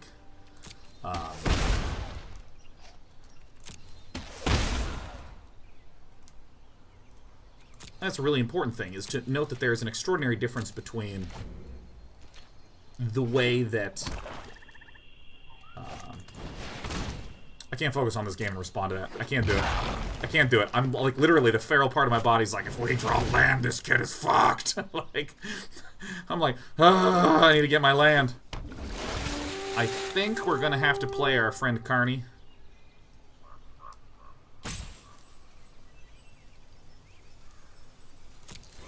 And I think I actually can't pop the treasure map for risk of not drawing Carney. Although if we do draw a land, I'm going to Vivian's Invocation the shit out of this hand. Oh.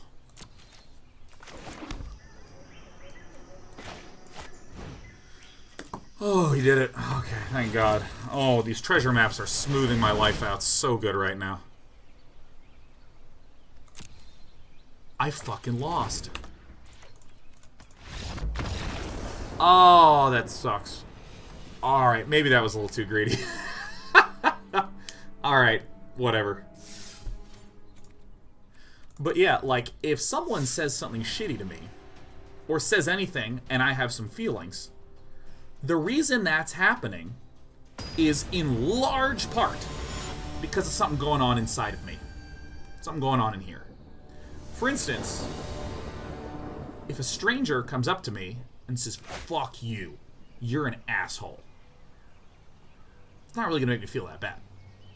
If someone that I've been dating for years says to me, fuck you, you're a piece of shit, suddenly that hurts.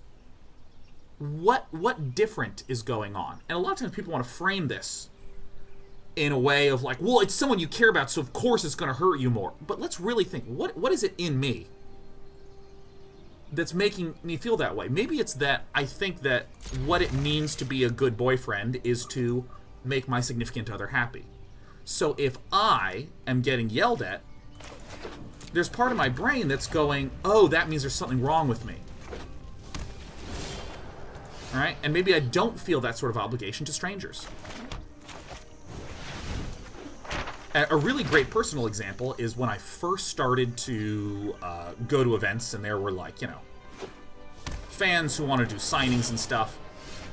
Why does it not do the damn stop? That is so annoying. I mean, maybe I'm not doing it in time? Alright, well, enter staff. Doesn't really matter, because I think we're fine. You know, I used to stay after events and do signings and meet and greets with people, which, frankly, I really enjoyed. But every now and again, I would be tired, and I'd want to go to bed.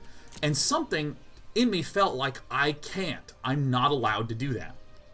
The way, at the time, my less developed, young, 10-year-ago Sean brain would react to that is my brain would be like, that person is being so rude, bothering me when I am tired. They should know I'm tired, and all this other bullshit. It's totally false.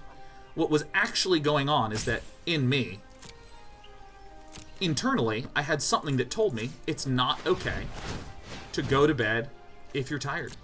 It's not okay to turn down someone who, you know, wants a signature, wants a photo or something like that. It's not okay. And once I was able to state that to myself, I suddenly felt way the heck less threatened. Enters tapped. I suddenly felt way less threatened whenever someone would come up to me and say, hey, I know it looks like you're going to your hotel to go to bed. Do you want to do a photo? Do you want to, like, take a picture? If I was feeling tired, previously I'd get all clutched up and be like, ah! Now as an adult who's done some reflection, I would go, hey, I really appreciate you doing that, but frankly I'm really tired, so I can give you like 30 seconds, but I just gotta go to bed after that. And what I found is that people are just unbelievably reasonable, and it's just like totally not an issue. I'm willing to pop one.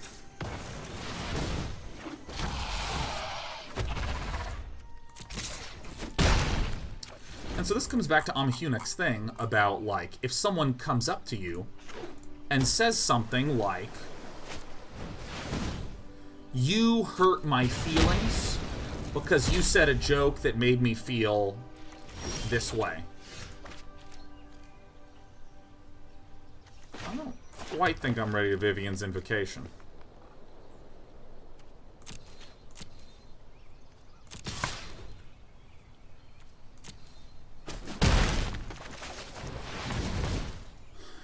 There's going to be a lot of counters and single target removal in an Izzet deck. But there's not going to be a lot of sweepers, so there you go.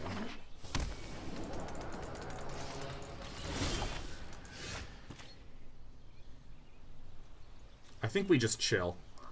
I think that historically I've gotten a little and try to just like jam Vivian's Invocation down. I mean, I should just wait, right? We're winning on board. There's a quasi-duplicate. Cool, no problem. Political idea.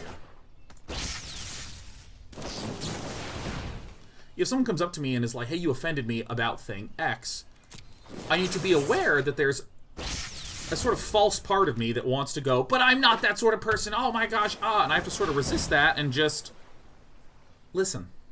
Just listen. That's all I gotta do. Listen. Just listen. Seeing how low our opponent's getting on stuff, I feel that maybe our opponent did not actually have an answer to this Vivian's Invocation. And I think that that's a sort of, like, tough concept to toe for a lot of people, you know?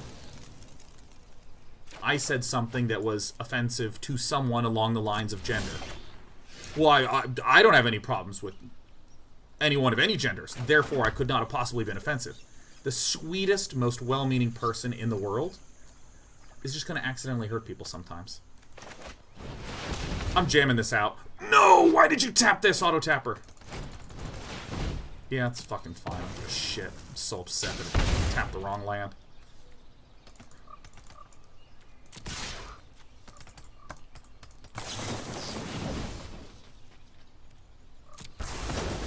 So sad. But I'm not sad about the fact that it appears our opponent has no cards. That's the last Ionize that our opponent appears to have, so. Yep. Yep. Alright, so we're winning.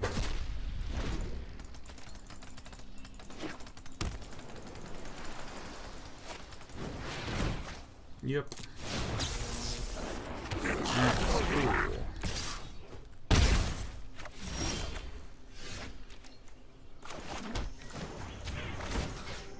I have one less man on this stinking turn.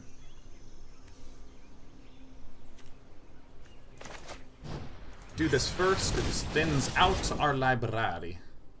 What do we actually want? We have 4 red sources. Alright, cool. We don't need any more red then. Top decks. Who wore it better? I mean, everything I've just said, too, I try to think of as guidelines, because I screw this up, man. I become a grumpy bastard some days. Like, did anyone watch my shows last week, for instance? I threw my neck out. I was in pain. I was just like...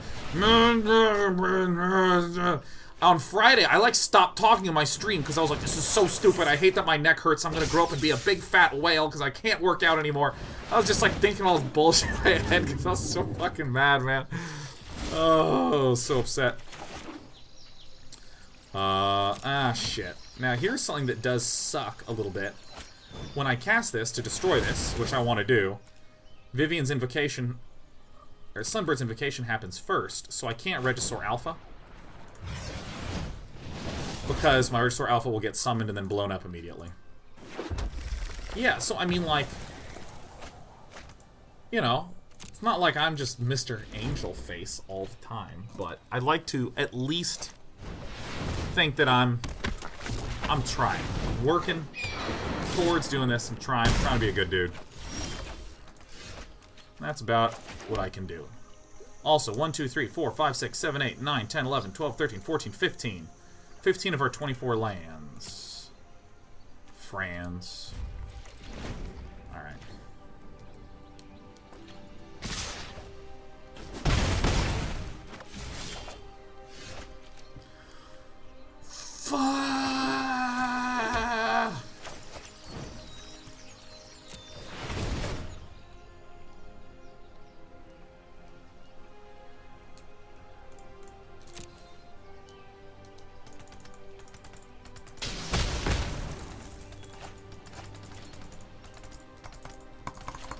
I'm so sad! I think this is actually plausibly an issue with our deck construction that we need to be a little more careful about when and where we're actually...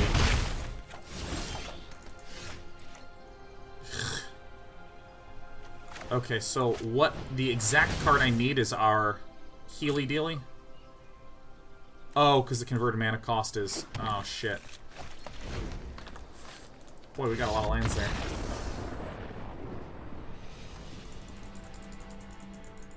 God, the frames. Yeah, no, my internet's been blipping all day. I don't really know what the deal is with that.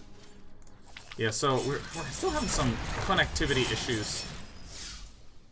Alright, let's go to the deck.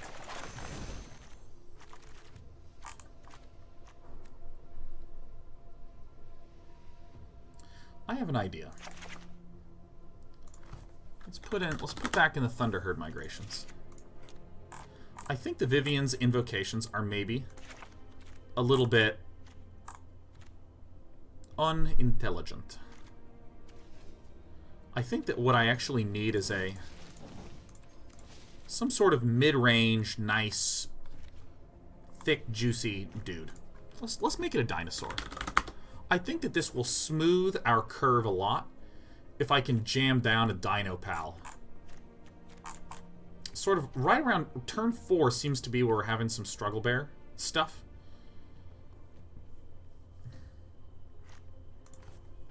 Let me look at gain life. If I can just type in gain life, does that work? Oh, a Palaka worm.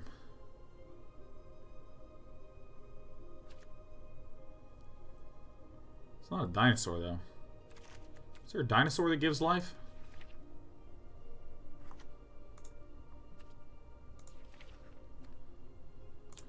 Let's look at the dinosaurs.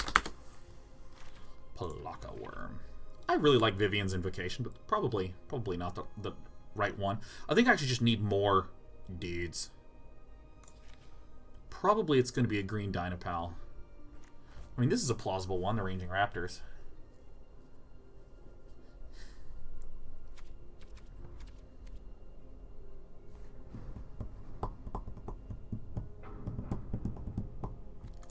Maybe just these Ripjaw Raptors. I actually just realized I need to use a restroom real fast. We're going to try this real fast.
Okay, so we posit that in some cases... Is this actually the one we want? Maybe it's not Ripjaw Raptor. Maybe it's like a Vivian. Nah, I'm just gonna give this a shot for now. Let's keep entering into these constructed events. Having some connection issues. Stinks a bit. Chair suggests to add Galt. I think Galt is not going to help. Does the deck really need 4x Sunbird's Invocation? I'd like to make it a Sunbird Invocation deck. I'd really like to. It's not you, it's Twitch. I think it's me. My internet literally is cutting out. Like, I'm losing connection to the game, so. Runic Armasaur. Runic Armasaur. Oh, that's an interesting one.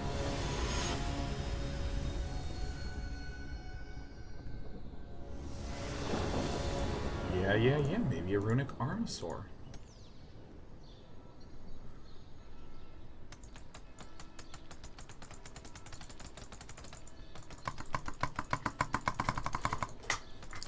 Try the Ripjaw Raptors, but Runic Armasaur might actually be a better call because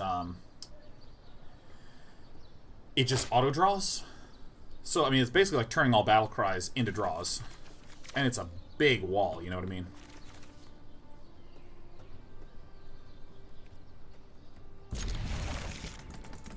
Forest, mountain, this. It's green, Llanowar Elves. We're trying the Ripjaw Raptors. Seeing how that functions.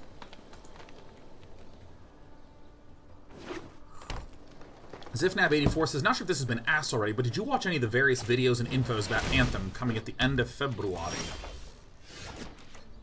I haven't, but boy am I curious. Boy am I quite curioso. Did you get to test a Huatli Warrior Poet for the Dino engine? I have not. Huatli's 5. Actually, maybe Huatli is just what we're looking for.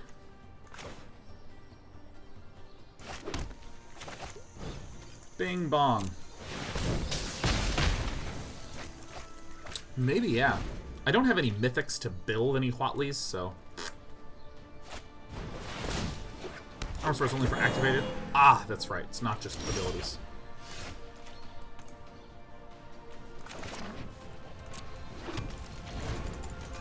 So if I just start getting this down, and then this down, and then this down... Do you want to build a Vine Mare?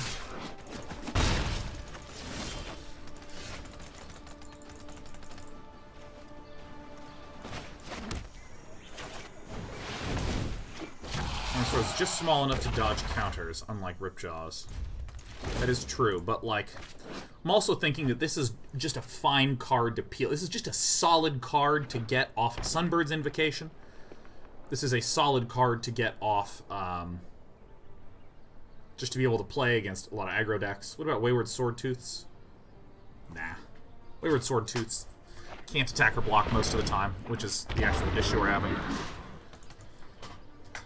That's why I'm natting the heck out of that one.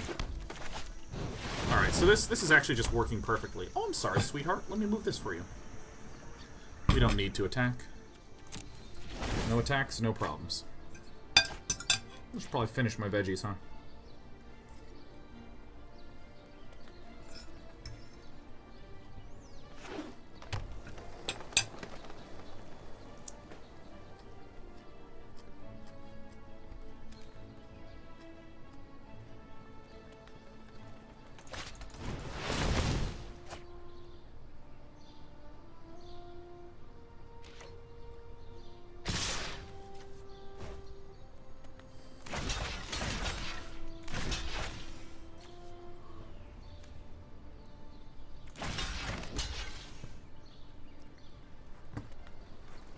Oh, okay. So our opponent messed up. I think. I actually don't know how this works, because this says can be blocked by more than one creature. This says all creatures able to block must do so. What the fuck is going on with these arrows? I don't even know who blocked who.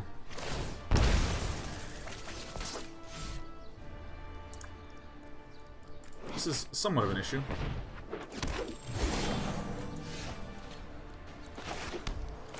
So we're just gonna have to heal and ignore the Hungering Hydra like crazy.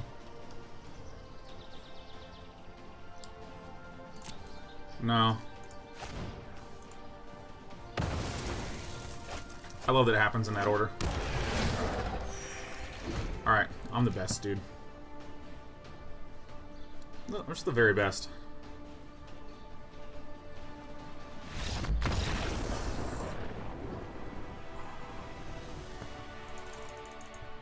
We might be able to cut one Ripjaw and put in a Star of Extinction. That could be pretty dope.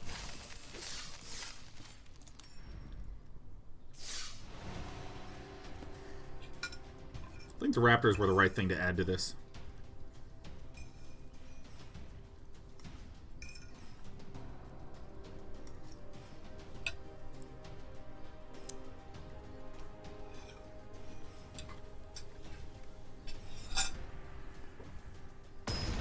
Hey, Despers.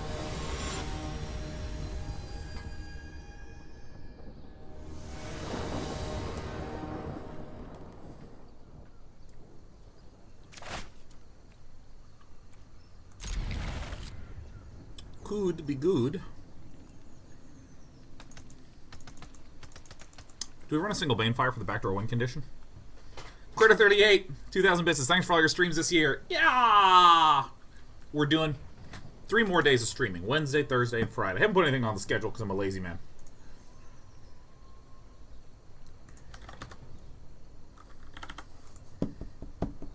Thanks, Critter. That's 2,000 bits.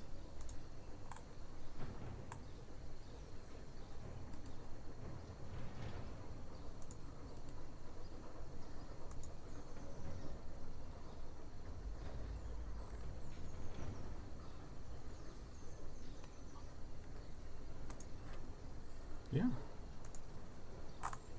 Yep. And right there. Right there. Is that the right spot? It's not, because you're trying to go after my headphones, and I know that. Hey, sweetie pie.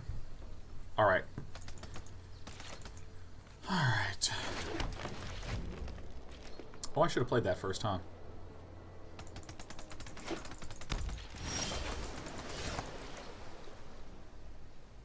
You're a good cat, Despy. Reveal a dino. Because, okay, so I like the Ripjaw Raptors for a few reasons. First, it's a... What are you doing? What are you doing? First, it's a nice creature to peel off a Sunbird's Invocation. We were kind of having a lot of support cards and not enough threat cards, so we get our Sunbird's Invocation out, and then we just, like, wouldn't do anything with it, which feels a little passive.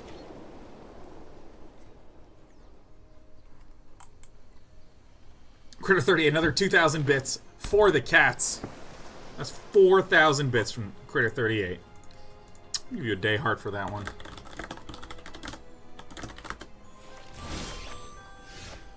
Oh my god, I'm so good. This is why I set alarms for myself. Oh.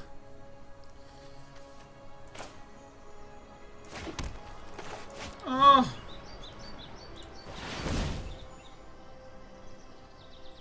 Come on. You know you wanna. Guys, did you know in the store right now we have #1 cat dad, #1 cat mom, mugs, t-shirts, merch. Yes. If you're looking for the best cat appreciation, that's not the one I wanted, but that's fine. The best cat appreciation merchandise. You know, dbh.la/day9. Oh my god, this is so perfect. Oh, this is so good. We're just gonna put this on screen. I'm so glad I set an alarm for this. Look at all this. Alright, hold on, let me just make sure I'm not gonna dox myself. Boom. Yeah. Oh yeah. Oh yeah, phone cases. I gotta say, I think the hat's so good. This backpack is slick, man. I actually am gonna buy myself a backpack. Yes.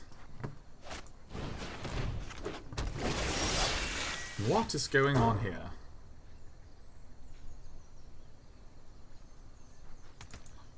Okay, so I think that what we actually just do here is we go for a kill immediately. This is the other issue that this deck was having against these kinds of aggro decks. Is technically, I can't really block a Merfolk Trickster. Or excuse me, I can't really block a Mistcloaked Herald with a Curious Obsession on it. But if I can just, like, beat our opponent to death super fast. Checking out Sean's bookmarks. Yeah, what do we have? We have a Cyberpunk Pinterest, some keyboard shortcuts for VS Code. We have understanding LSTM nodes and understanding embeddings in the OpenAI 5. We have my dashboard for Twatch. We have the low polygon level in Dota 2 that was really sexy. Critter 38, another 1,000 bits, number 1 Cat Dad mug. Great gift for the holidays.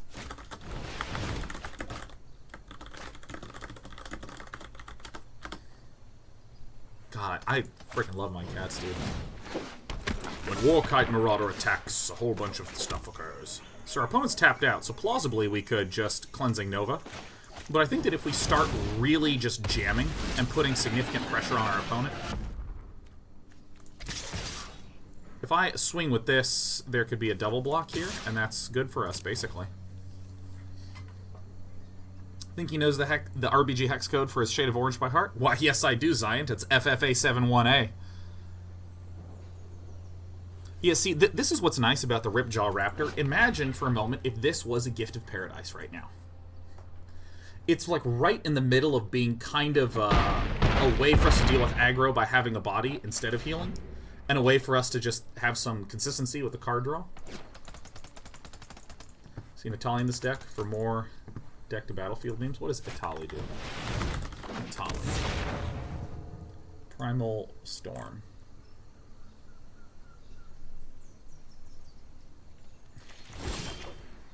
Holy shit.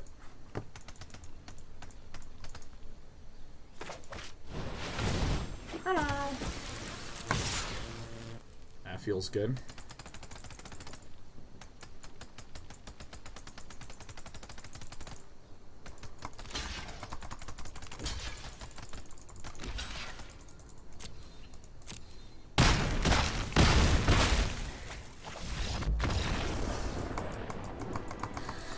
If we're going to turn this deck into a Dino deck one by one. Yeah, it's kind of like a Ramp Zacama Dino deck with Sunbird's Invocations.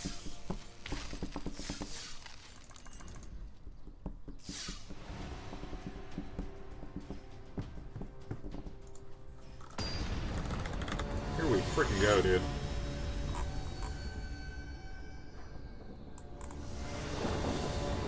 Oh my god. C'est excellent. This is an okay starting hand. Thunderherd Migration does not necessarily get us to where we need to be.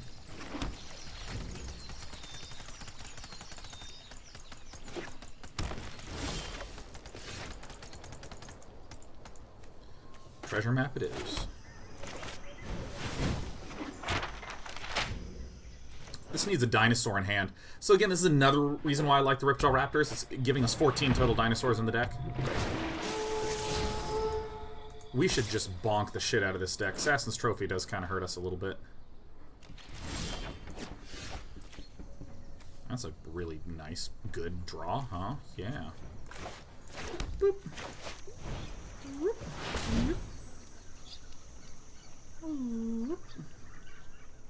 Probably a red mana. Boop. Passing along.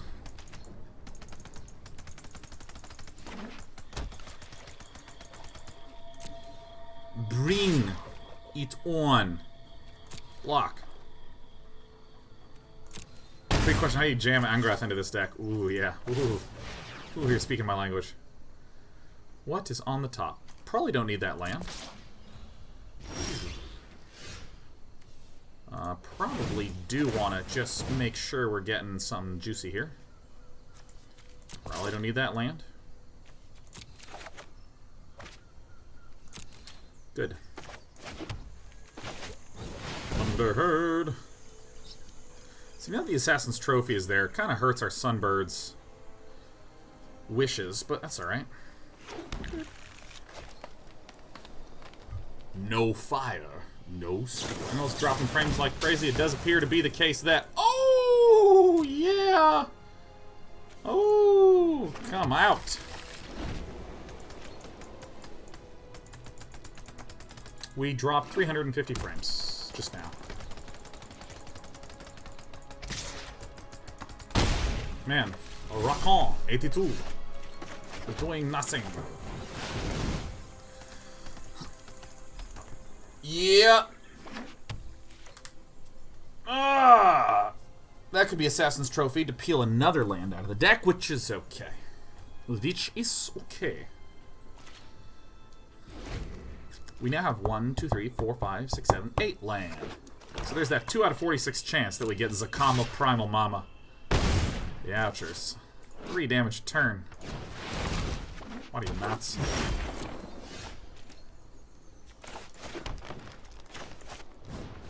Alright, we won.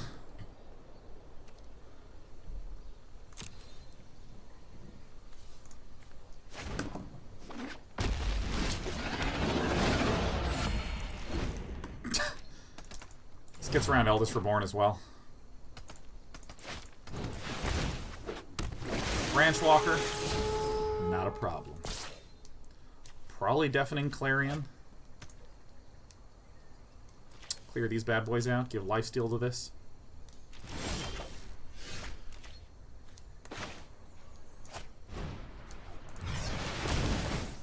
This does not kick for 5. The converted mana cost is 3 plus a 2 mana kicker. That's fine. We are just thinning the deck.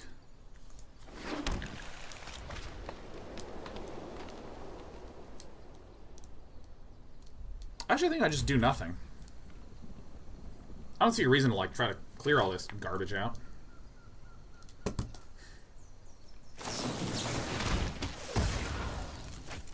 Okay, I think maybe I should have taken my own advice and just cleared it.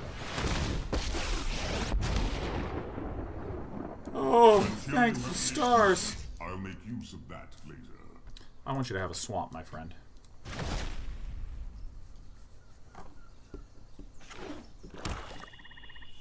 How does CT get past Eldest Reborn? What do you mean by CT?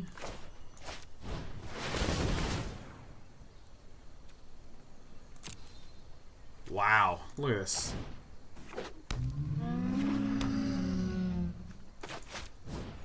This and this? Carnage Tyrant. Oh, yeah. It's because I have the Verdant Sun's avatar out.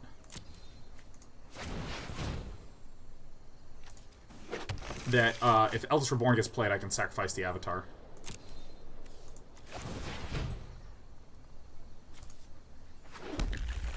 So now this is going to hurt everything, which is going to let this draw.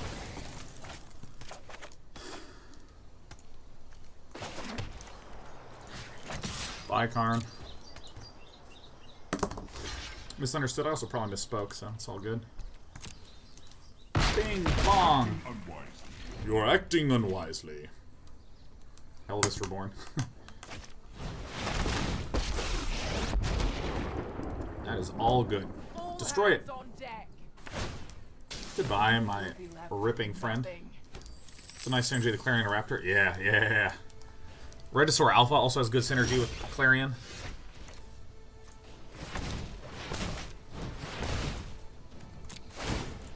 Maybe get 2 treasure maps down? Nope. And... nope.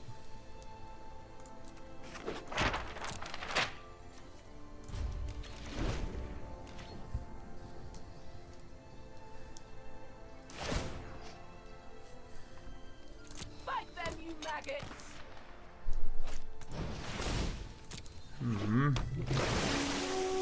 Bing dong. Izoni 1000-eyed. Cool. Going into the bin, are you? Lanor elves! How many things are even in here? 1, 2, 3, 4, 5. Could have been a pretty reasonable one.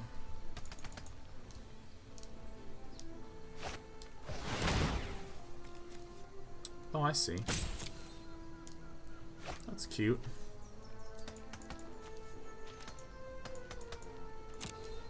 Attacks incoming. End combat. Alright, let's see if we can put something enormous on top. Ce n'est pas énorme.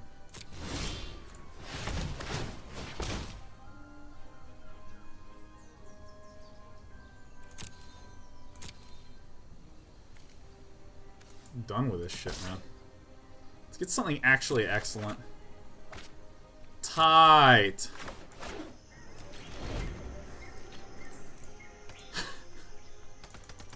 This is why we have so much life gain in the deck, right? Drop low, heal up a lot. I'll be taking that. Okay, that's actually fine by me. We're blowing this board up so bad.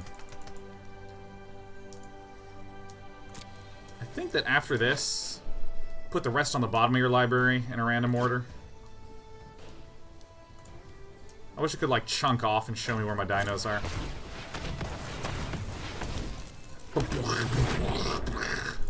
What's coming back? Carno? Beep bop dop bop biddly dee dee dee. No! Ah, bing bong! Ah! Ooh. Might be dead.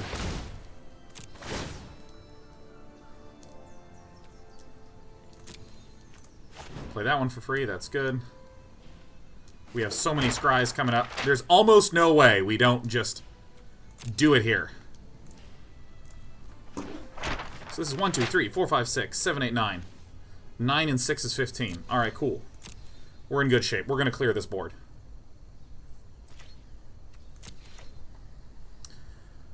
Okay.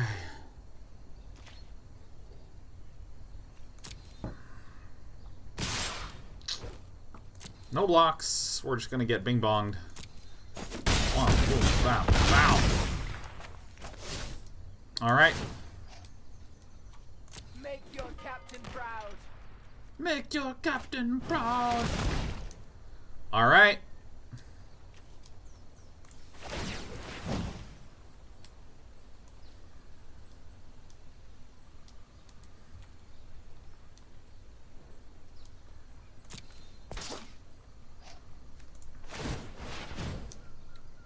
Okay.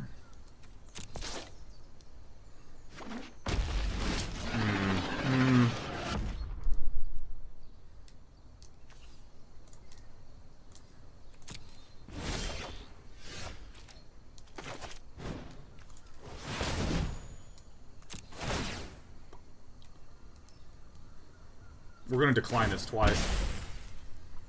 Yeah, it's fine. Oh my god, Angel Fire 86 just gifted 10 subs in this chat. For 51 total. To we 3 men on couch. Let's see. Thunderherd Migration is the one. No lands. Can't play Regisaur Alpha because it will destroy my creatures. To Arch of Orazca, SC Day Day, Terry Higgins, Yoon Zabel, Uber the Bogey, YNG Malm, True Mushu, and Thunder Godstone Late. Wooden Spoon, 818, oops! Welcome one, welcome all, man. If you're brand new, here in Day Night TV chat, man, come say hi, come say hi. We like to chat, we like to be social in chat. That's the way we do them hangouts, interactions.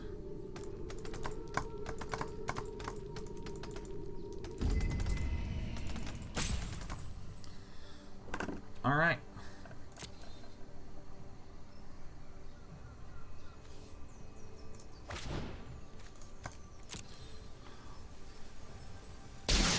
I do want to do this, even though that looks stupid, because I want to have no Deafening Clarions in my deck. I want to thin the deck out.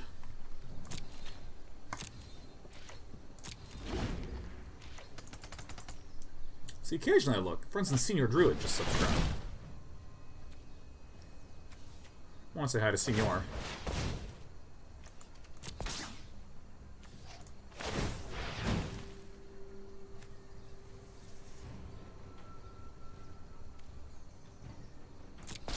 It's probably good enough. I will defend my allies. Some solutions must be built. Totally incorrect decision. Super, super wrong decisions. This should be drawing. This obviously should be generating. Boo boo. I mean, we're gonna get like an absolutely outrageous turn.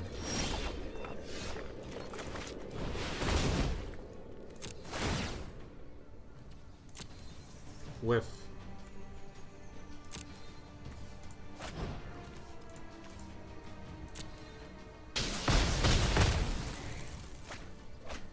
Regisaur Alphas are good to have.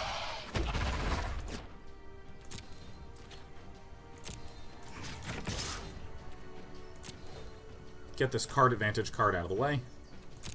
I do not feel pain. I do not feel pain.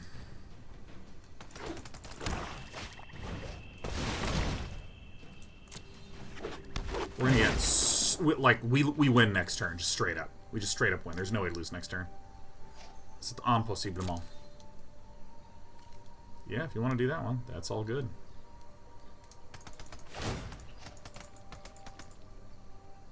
I forgot that that could happen. Yeah, so we don't just outright win next turn, but we're in pretty much good shape. Especially if we can just find Zacama Mama. I think that one goes away. What's up here? That's actually very good. Because keep in mind, we actually get to draw a bunch. We have 4, 5, 6, 7, 8, 9, 10, 11, 12, 13, 14, 15 mana. So even if I, like, draw into Zacama, yeah, this is a good game. This is a good old GG. First, I'm going to do this because I just don't trust the auto tapper. You know, 15 mana just like here. Oof.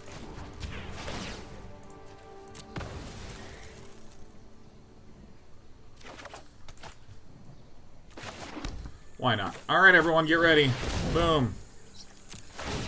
Yep. Any argument for an Arch of Orazca or something? You, Powder JRM, are a smart person. Alright, so first things first.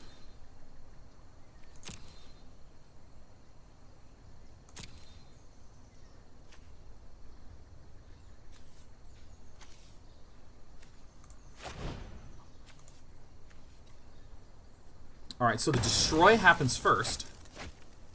And then the Sunbird's Invocation happens next. Done.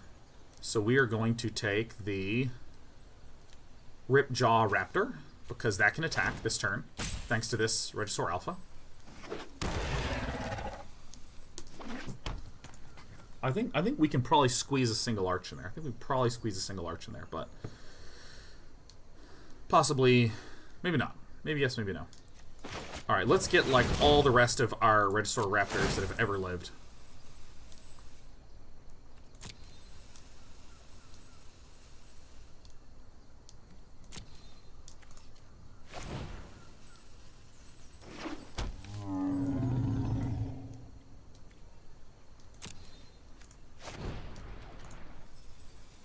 We don't have any land, so it's fine.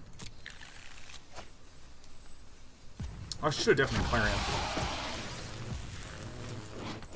This is a 3. We are doing it.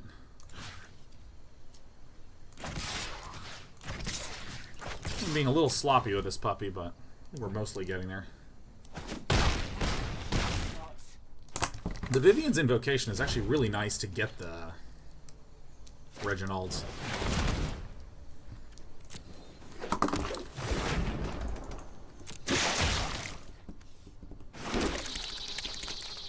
How many Clarions do we have left in this thing? 1, 2, 3. We have 1 Clarion.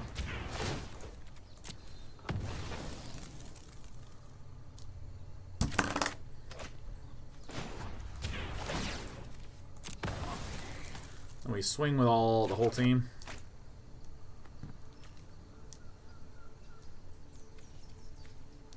Actually, so let's just get everyone out, huh? See, this is the one really nice thing about the Vivian's Invocation.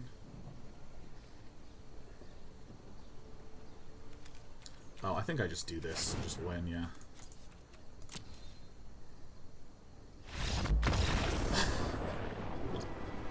Alright, this is a bit of a sloppy game, but you know, we're getting there. We're getting there. We're making it work. Was that just like one game? Oh, wow, we're 3-0 with this deck. Alright. I lost in a time vortex with that one.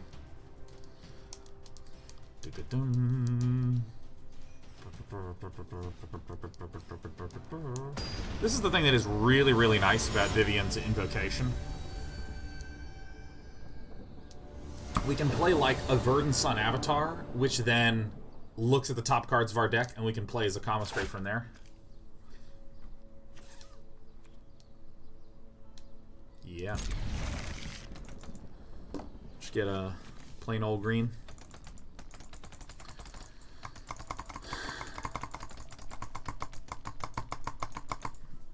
Yeah, it's hard to know what we would cut to get the Sarkhan's Unsealing in there. Maybe we should cut a Ripjaw Raptor, something like that? Like, Scrub Coral. That's such a cute name. With these eyes, Scrub Coral. Can I just say I also really do not like the new redesign of the Reddit website. It is I, this dinosaur. Alright, so we just want the good old... Ooh, do we want the green or do we want the white? I think we do want the white so we can get the double white. 5991 gifted 3 subs, now up to 14 to Smorman, Tharin Bursus, Zetor Mirror. Hi everyone.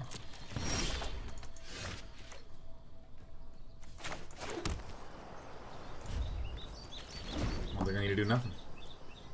Hard to navigate, lots of wasted screen space. Yeah. You are telling me.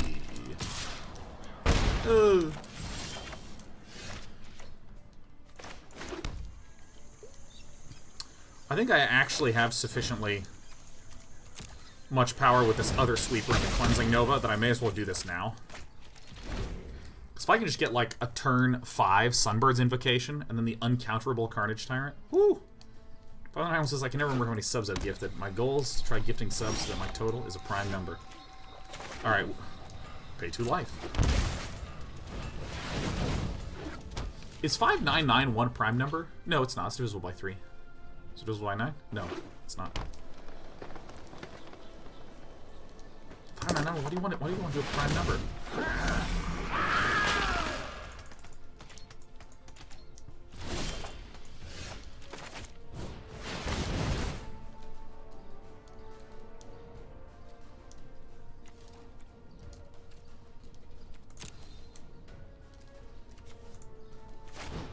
Regisaur Alpha is the correct choice here instead of another Carnage Tyrant, because if a big ol' scary Eldest Reborn plops down,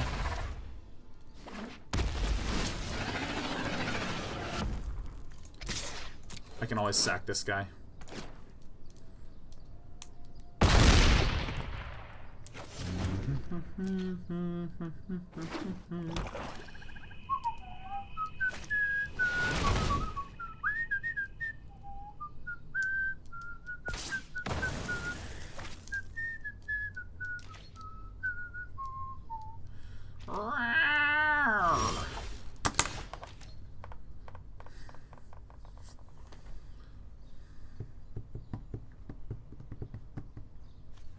I don't want to do this. Clarion and Swing? I think pretty good. If I grow from the ashes first, then I have enough mana for that. Yeah, that's the play right there. We grow from the ashes, which then lets us find another card. Grow from the ashes will generally just find treasure maps or ramp, so we just get one of those for free. Perfect.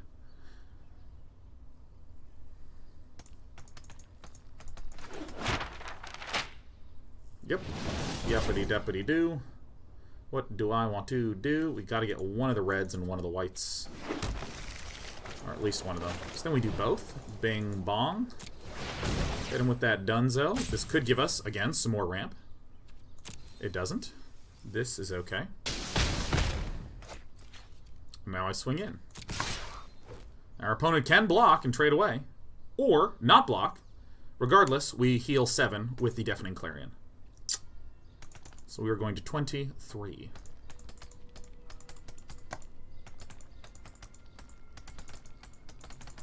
Now if our opponent doesn't block, perfect. We are very close to having enough mana to just playing Zacama, which will then immediately blow up our friend, the Doom Whisperer. Alright, everything is awesome. Oh my god. Yeah. We might be able to just slam Zacama. Assassin's Trophy. Yeah, you know what? I'd really like a basic land. Let's get a good forest out there. That seems pretty good, huh? Zacama burn lethal. Can only shoot creatures. Can only shoot creatures.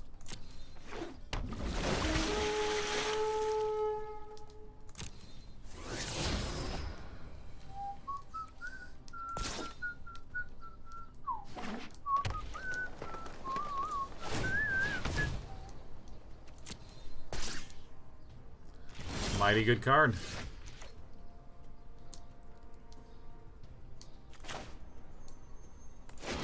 Nah, this is better to do. This is just way the hell better.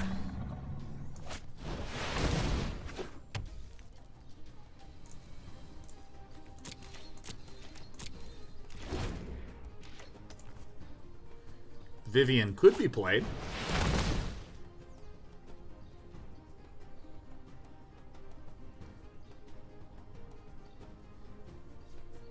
Okay, so Vraska's getting played. Now, I can literally ping this right now.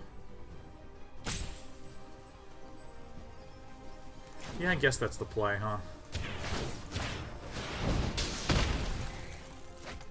Two things that can kill this. Stand aside. Stand aside!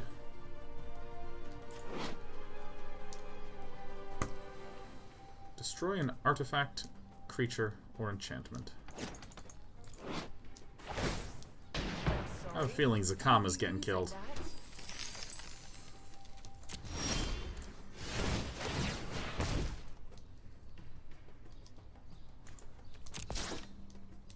One time. Alright, so that is terrible news. Alas, we must just accept it.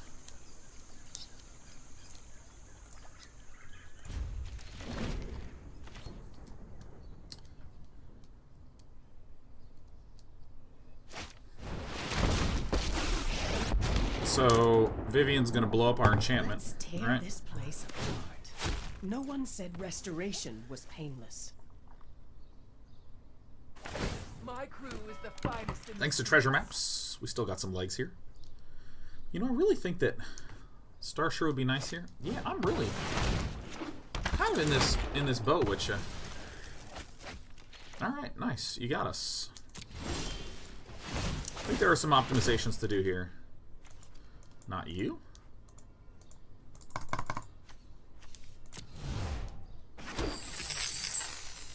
Anytime anything goes wrong, I'm like, did the stream die? Is the stream dead? Are we dead? Are we good?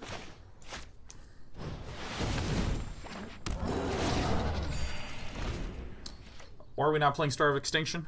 It's that we make changes slowly. We can't just run all cards in all decks at all points in time and have all reasons not to run all cards at our availability. Too much conflict there. Take what's mine. Vraska's down to 2. Yeah. Basically, we're just trying this construction right now. We just put in Ripjaw Wilds Raptors. are my shield.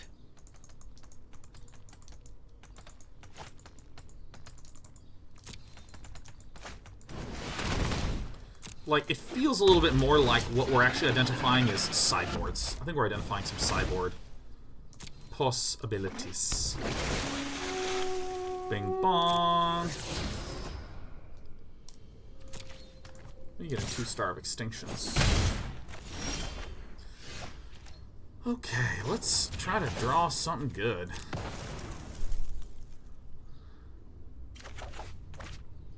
Perfect.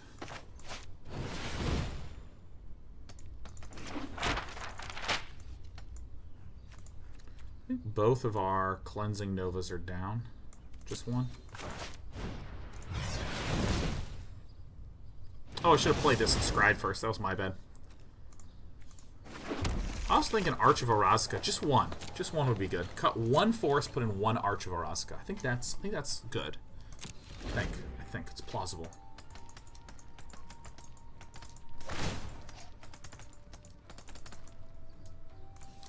just gonna look right now, man. I don't care. I'm curious. I'm curious what'll happen. Show no mercy. Passing through the turn! Yeah, this is the sort of game, someone's going Planeswalker heavy. This is the perfect matchup to just, like, blow up this swamp, this beautiful swamp here, just destroy it.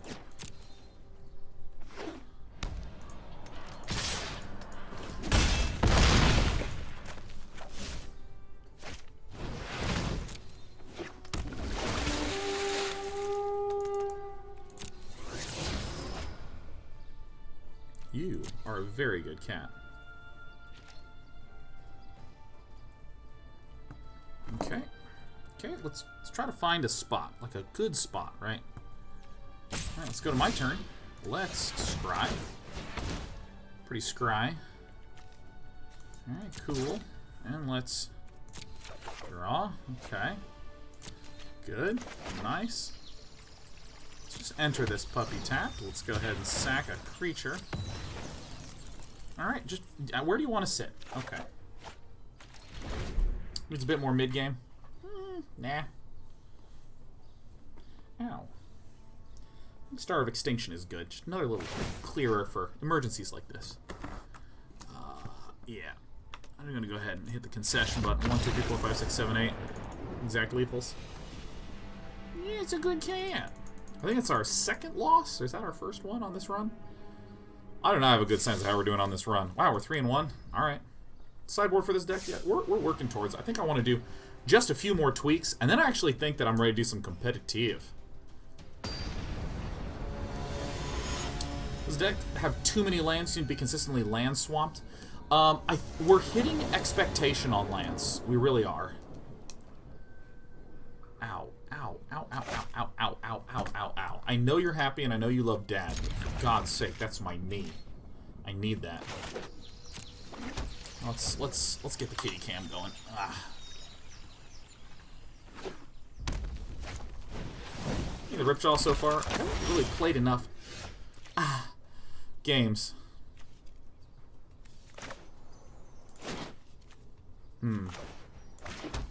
So this is looking like a Clarion 2 and a Raptor 4. We'll see what God does.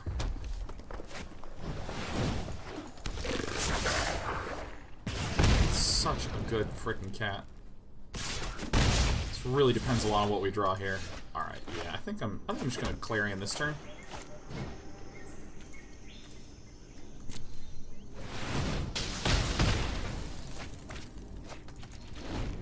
But I like the idea of playing a Ripjaw Raptor now.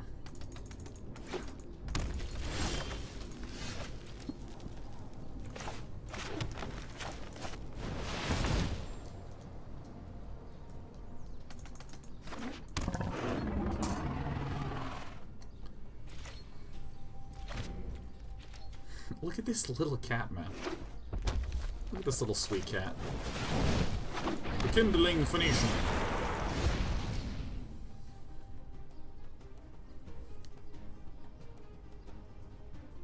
It's a bit rough, but, you know, what are you gonna do?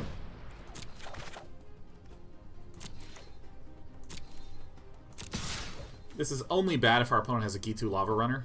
This block is fine, because we get to draw.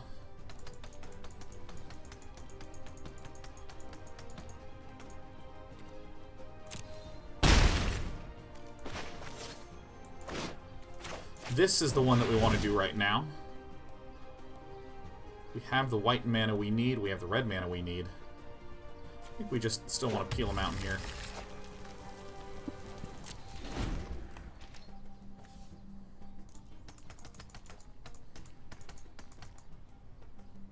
Oh my god, Scourge your land, you got it. I'm going to pet this little kitty till the end of time.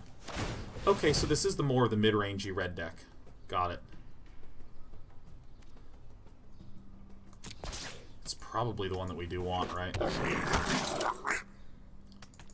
Should count treasure maps per 24 lands? Super no. Super duper no. It has a ton of interesting functionality, but this is... I mean, that's a card for sure. It's a card for sure, he said. Like an intellectual.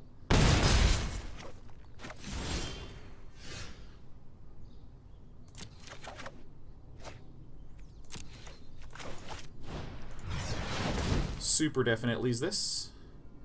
A green and a white seems correct. Green and a white. So now we can Verdant Sun's Avatar and pop the treasure map. No attackers. So we're starting to take some serious damage here. This is how mono red looks now. It's a little bit more mid-rangey. Do you want attention? Is that why you're staring straight at me? All right, yeah. Let's just rub the tummy. Yeah, father, I must. She always does this. She just like extends a hand out towards me. Like, what is this little hand doing? It's such a cute cat. Hey, that's my wallet. That's Dad's wallet. Don't open it up. Well, you'll dox your dad. Don't knock it off the table. All right. Ouch, ouch, ouch, ouch, ouch, ouch, ouch, ouch. Ouch, ouch, ouch, ouch, ouch. Yeah, super smart run. Oh, that's... Ow, my nuts. Okay. Now, do I want to block the War Boss? I think just generally speaking this is correct, because I only really need to draw once. God, are you a squirrel? Because you always find where my nut is, and she just like pushes her foot against it. Hurts, dude. God. Down to 5. Maybe stay alive.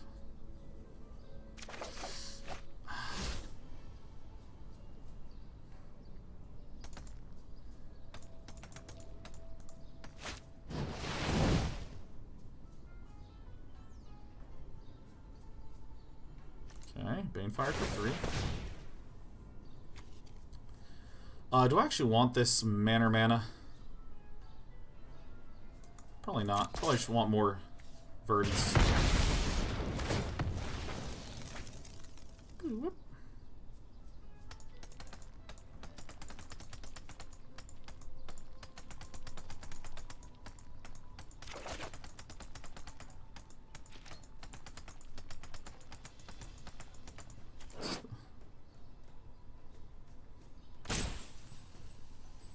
One, two, three, four.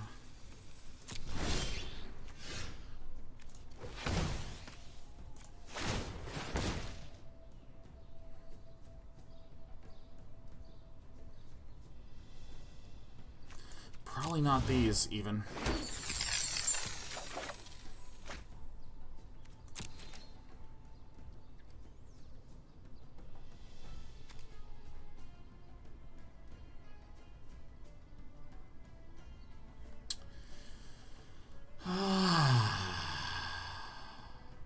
This is so tricky. Clarion Nova clears, but I don't like being against 5 health against red.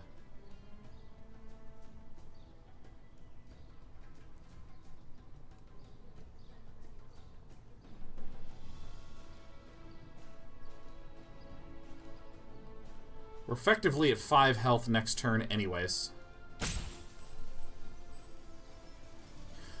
This is the correct play.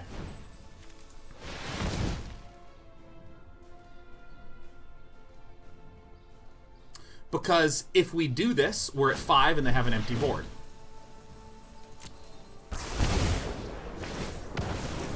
But if we do like this, yeah, previously if we did like that, we'd be at 5 at an empty board. But in the last example, if we played the Verdant Sun's Avatar, we would have an opponent with a bunch of creatures. Ow. Would you ease up? Alright, so this is probably lethal with a War Boss.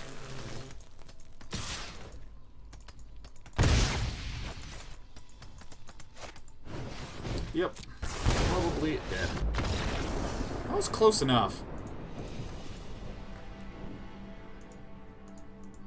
Yeah, so, like, if we'd played the Verdant Sun, our opponent could still punch through for all the damage that we had just healed with the Verdant Sun's Avatar.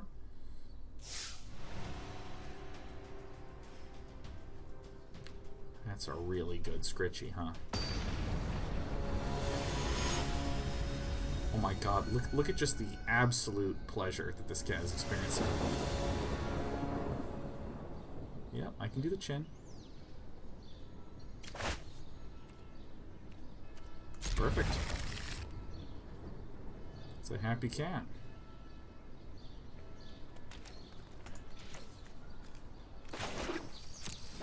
Enters tapped.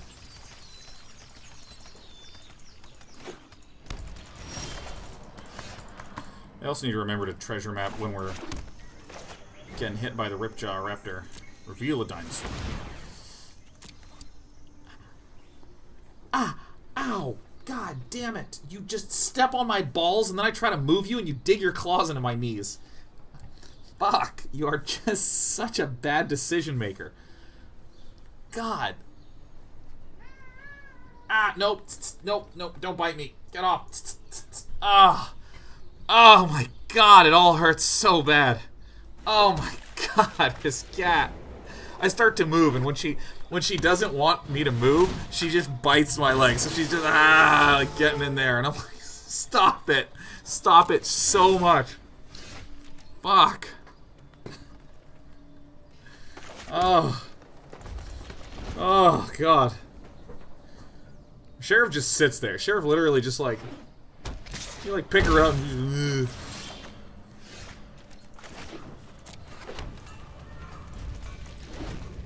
well, I feel like we mostly won this game, because I'm going to Sunbird into Sunbird.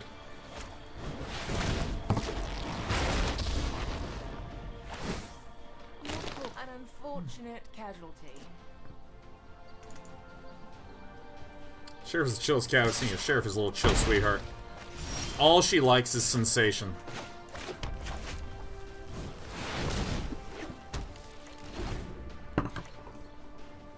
She likes being warm. She likes lying down.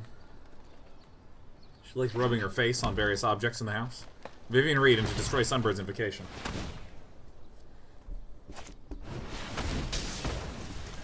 Not an issue. Let's take that action. Ramp us to Zacama. 3 red sources. Yeah, let's get another green.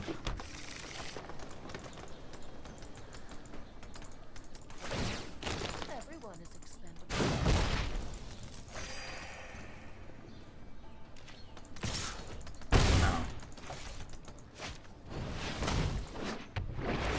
You really almost at 8, man? I'm gonna make my life total. Uno. I mean, this actually is kind of a little bit fucking terrible, but it's all good.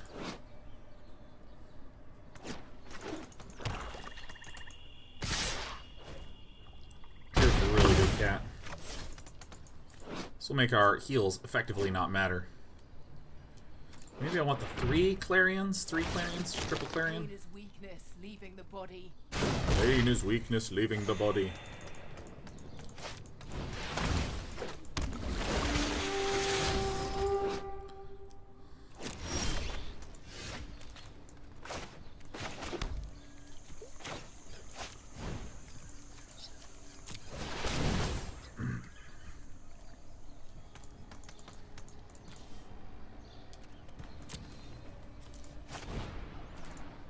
Just a regular, please.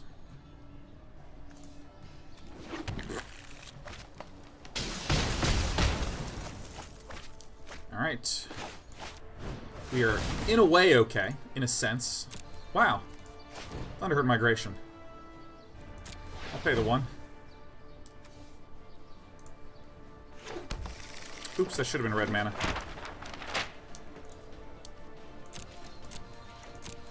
Alright, Deafening Clarion coming in handy. Yeah, I think cutting a Clarion, putting in a big ol' Star of Extinction. 4, 5, 6, 7, 8, 9, 10. Hey, Knot! You still here, my friend? I saw a Knot come in chat flying on hard with a left shark.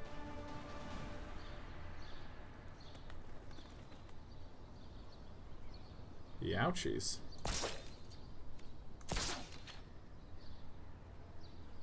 Alright, whenever something deals combat damage to me, cord is drawn.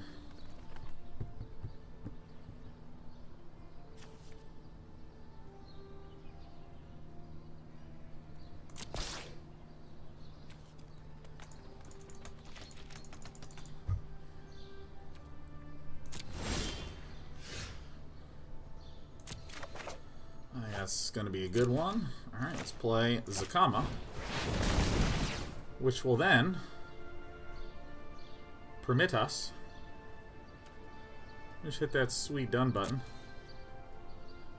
Probably going to go with... Do I want a Ripjaw or do I want a Verdant Sun's avatar? Ripjaw Raptor's probably better here.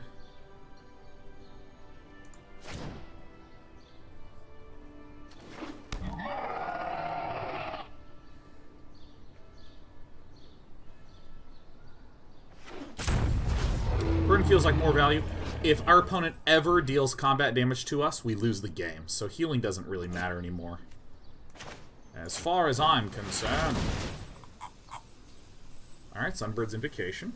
Into Sunbird's Invocation. Hit that with the good old done. Do I want a Carnage Tyrant here? I think Reggie is pretty good here.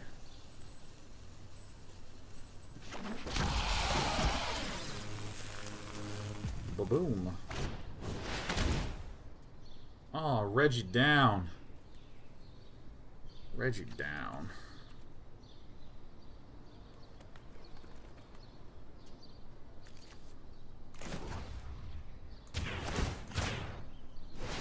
You want the stack, man?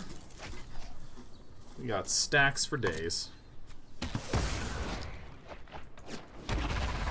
I can get destroyed next turn, but it's all good to me. Yeah, I think that's good. We'll probably get in an Arch of Orazca. Ravenous Oompa Loompa.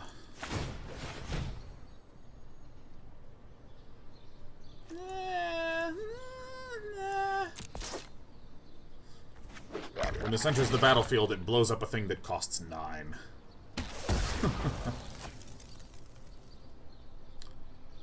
Probably gonna Clarion for a little drawl, maybe. Elves Reborn's a bit of a pain in the ass. It's a bit of a pain in the ass. Don't dwell on what's about to happen. No, don't do it. You don't know where it's been.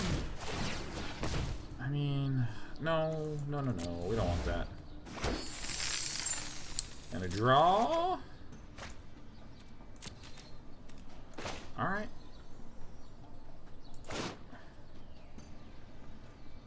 I don't have enough mana to do what I want to do I? Yeah, I think this is probably better. We do this thing first. Sunbird. We have a treasure map. Okay, so we're gonna get the treasure map out. Already have a Deafening Clarion that we can do. Have nothing that we can get out of that, so that's good. Now we scry. What do we have here? That's a good one to have. So then we're going to do both.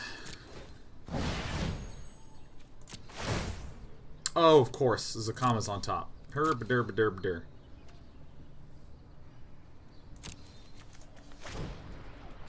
I was like, I'm smart, I'm arranging my land.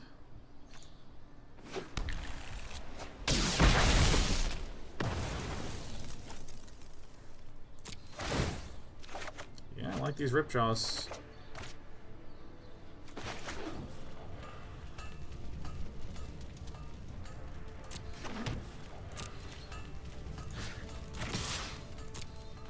Alright, let's get that out of here.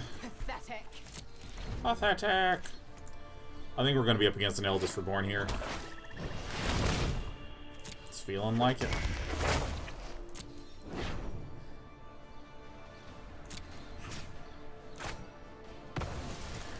Zacama would have been really nice to have here. I claim. See if we can get something good here. Nope, that's not good.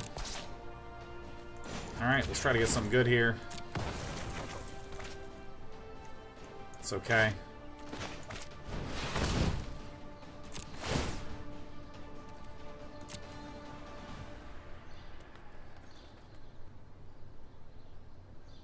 Oh, dude, I don't even know.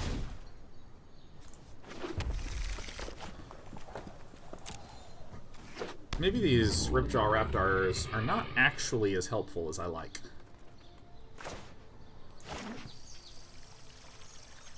Yeah, I do want to pay the 2 life because my life doesn't matter. Now I just do this, right?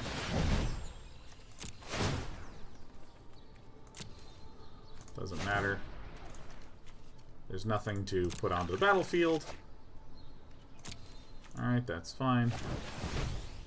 Alright, let's try to draw some goods. One thing that we don't discard and one thing that we do discard. There's a thing that we do discard. There's a thing that I guess we don't discard. Why was I unable to attack with this guy? Oh, because it has summoning sickness. Of course, of course, of course, of course.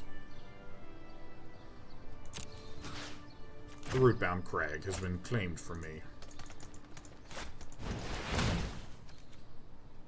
Wild Growth Walker. What's annoying is that Zacama's gonna come back out of this.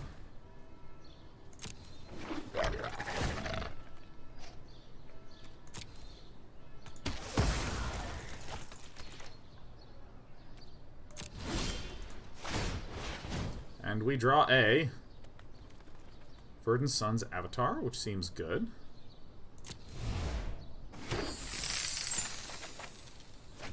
We also want to see what else we got cooking in here. Right on. Alright. Alright, we are making our way like so many times through our deck.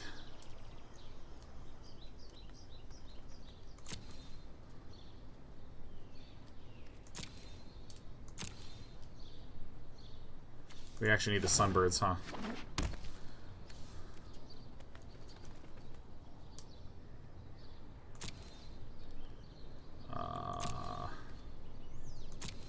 I think we want Reginald.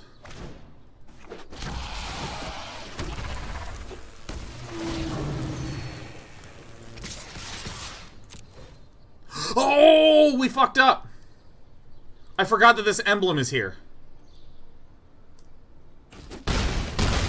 Oh shit, I just threw the game. Fuck. Oh my god. Oh, I forgot about that fucking emblem. Oh, alright, that's fine. We're just gonna keep adjusting the deck, huh? Oh my god. I hope we actually lost and busted out. Oh, thank god.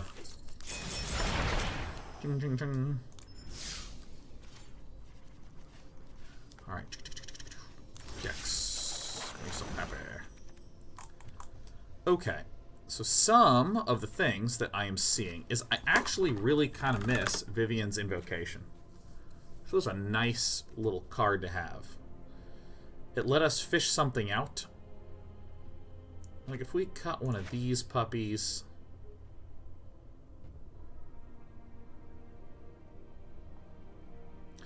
I mean, like, so here's what Star of Extinction.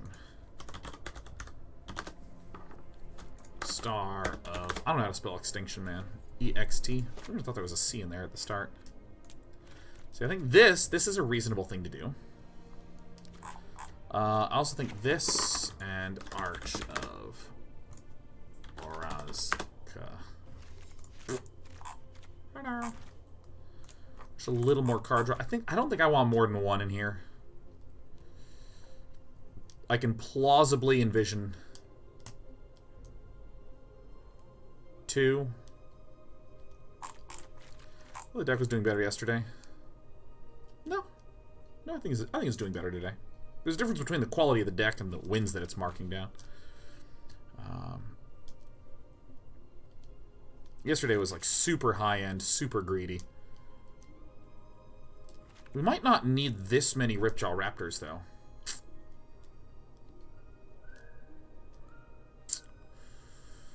Like, I kind of want to do this. Kind of want to do a Vivian's Invocation again, like this.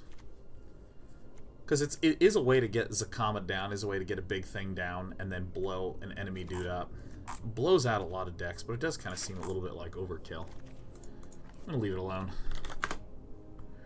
Ripjaw Raptor. We could also run a...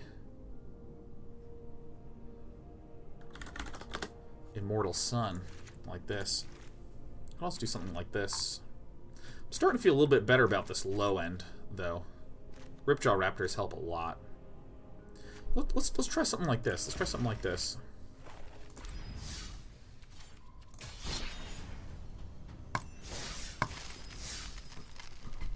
is a fun-ass deck to brew, man.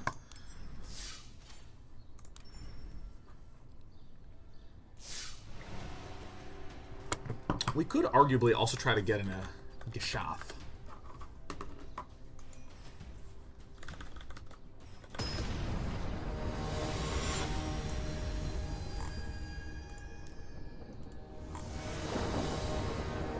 Trample, Vigilance, Haste. When it reveals combat, just play reveal that many cards from the top of your library. Put any number of dinosaur creature cards from on the battlefield and the rest on the bottom. Hot diggity friggity damn.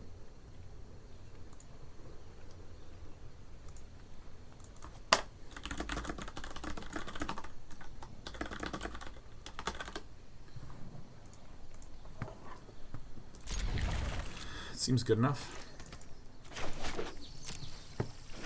Some Geshath. We need an 8-mana friend in there. I also had that huge white dino that clears the board.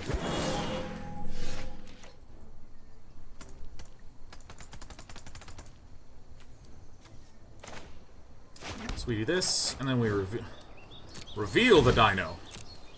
And then we want our green mana out, right? And then we do a plain old Ripjaw Raptor out. Maybe Twilight Prophet would be good. Ask Father. Twilight Prophet. That was Vixlon. Oh my god, we're up against Elf Ball? Sick. Ooh, no, Twilight Prophet would not be good.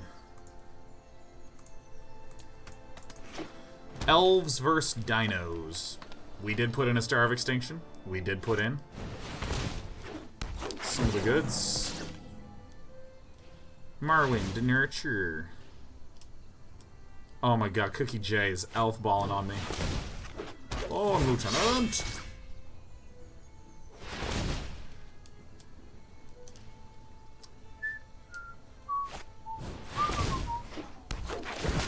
That I can deal with.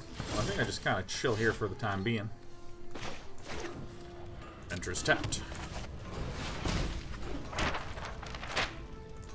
We may not ever get any chance to do anything here.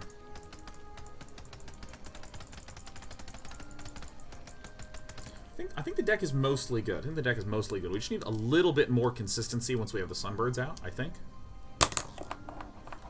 So we have 2 Cleansing Novas, and we have 1 Star of Extinction. So we have 3 cards. And we're actually a lot more stable than this looks. Like, this is a 1-1, this is a 1-3, this can be big. So it's basically these 3 are our big targets, but I can block this. So it's really just this and this.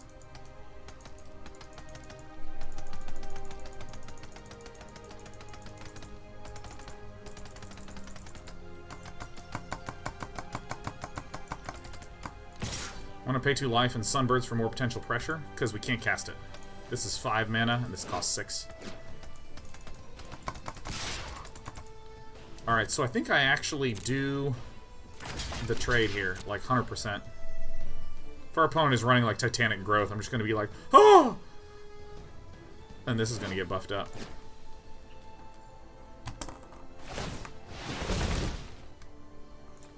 In response, I want to look at a card.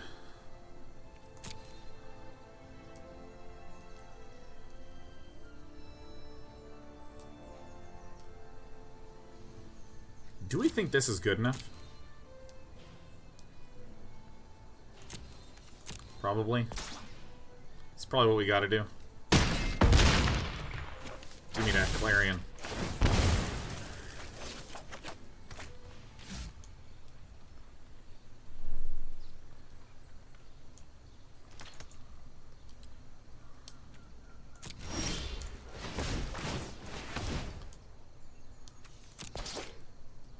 Yep.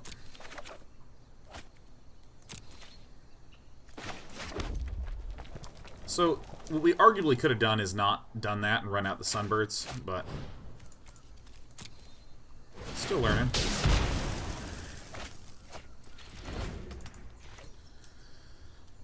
So, 9 times out of 10, Cookie J is going to either have everything plop down here.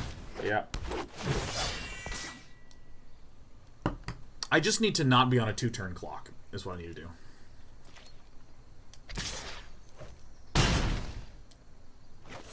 Good.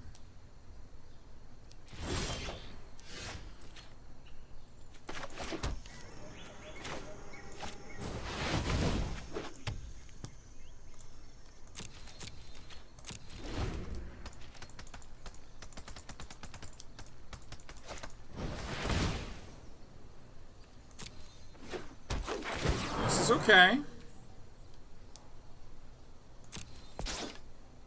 Oh, shit. Oh my god, that's like the one card that actually kills us. Ah, fuck. Ah, shit. Because if this was an elf, it would have been played to make this bigger to deal more damage. Oh my god. Robbed. Can't believe this happened to me. No. God, that is literally the one card in that elf deck that buffs other elves. Because our opponent could have dealt 8 damage. Because our opponent didn't have an elf in hand. Otherwise, our opponent would have played the elf the previous turn, which would have resulted in Marwyn dealing more damage and putting us onto a smaller clock. And if that's what would have happened, we would have played our Verdant Sun Avatar. Bump, dump, dump, dump, boodly dump, dump. And I'm elf ballin', and he's elf ballin', elf ballin'.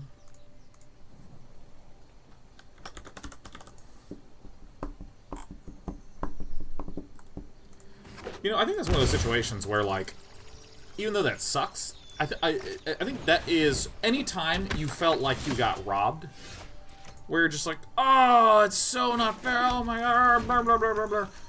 Any of that sort of feely stuff, that generally means you are probably doing something correct. Because, like, for instance, if I swing with everything... Oh my goodness. Well, do I want an Immortal Sun here? Or not Immortal Sun, what the hell am I talking about? Do I want a Deafening Clarion?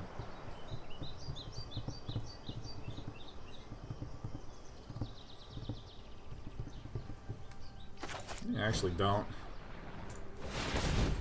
I don't really see a super reason to. A bunch of stuff is going to be popping down.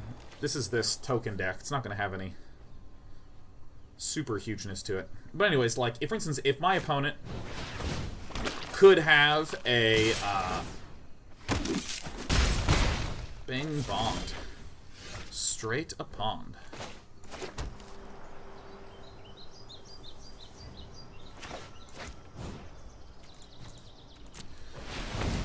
What am I talking about? If my opponent, say, has a Settle the Wreckage, and that, like, kills me, or it kills a lot of my creatures, that can sometimes trick your brain into going, I always have to play around it. Oh my god, every time. I gotta make sure, oh. This is our clear Sunbird's Invocation turn, yeah. Conclave Tribunal owns us here. Anyways. Yeah, it's one of those times when you can kind of convince yourself, like, oh my gosh, like, should always play around it. But, like, I feel like people play around too much the things that are painful when it's correct. Because, like, I put my opponent in a situation in that last game where they had to top deck one of exactly 4 cards in their deck. Which I think is good.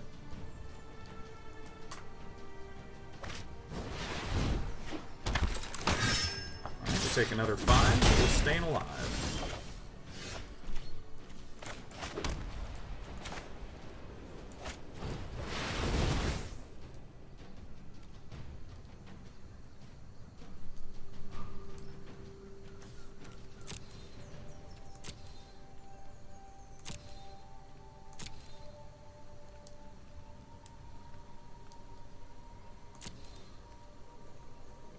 I actually want the Ripjaw Raptor, or do I want the other Regisaur Alpha?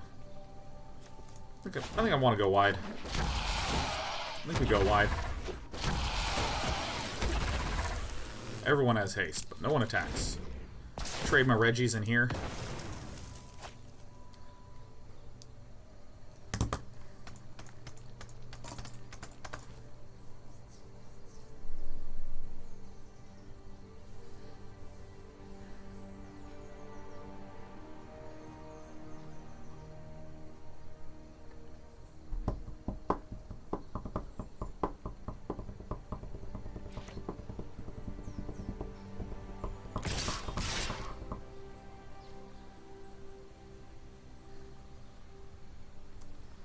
Great.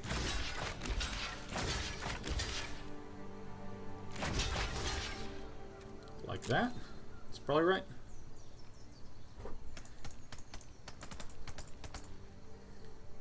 Let's see how our single Immortal Sun does.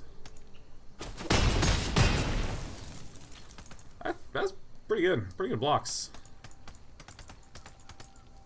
God, sagas are the sweetest thing. I think this is like one of the best designs in any game at all. Saga! Alright, let us Immortal Sun.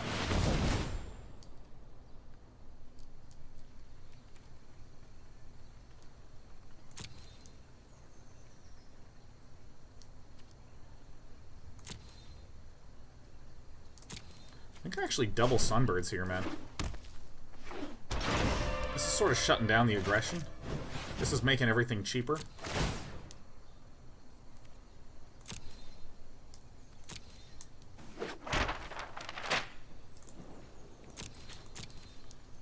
No attacks.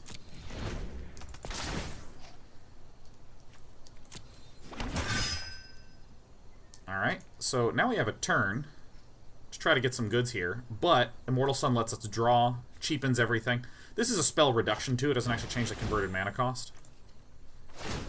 I want to take a peek. No.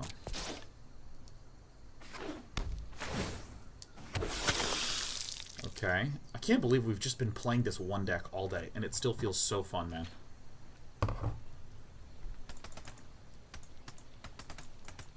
Clarion Clutch would be good. Clarion would be very good. Maybe a good old one Immortal Sun's #1 for us. Alright, I don't want the Clarion anymore. Woo! Shit. Alright, let's tap this. Nope, no. We have more white mana out, so we want to tap this. Yes. Good, clean decision making. We draw one. That'll do.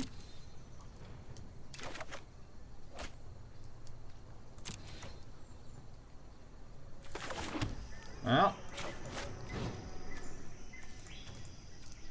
Let's give them all lifelink and hurt everything. Let's see if we can actually cast double Clarion and clear the board. Clearing the board here would be marvelous.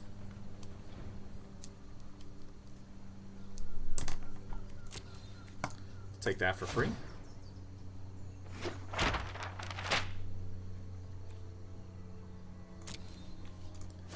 Take that for free. This is not good.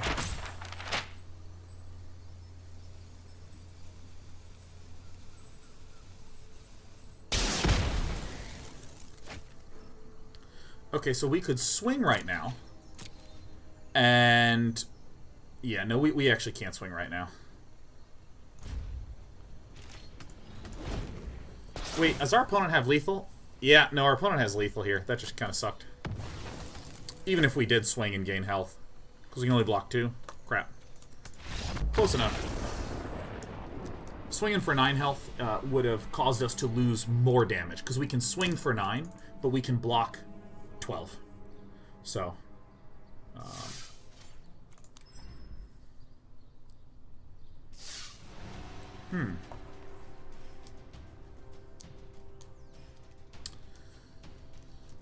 feel like our deck's underperforming some, but it's all good.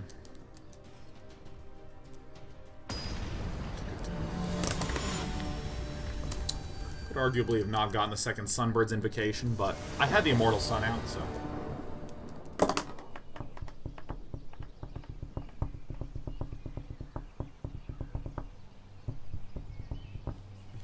This is part of the reason why we were also running a lot of Deafening Clarions, because those go wide cards are tricky. This is a nice hand. This is a really nice hand. Keep. Mortar deck gets worse in best of 3. That could be true. Not the worst at building sideboards either. I think we might be able to build some real stuff.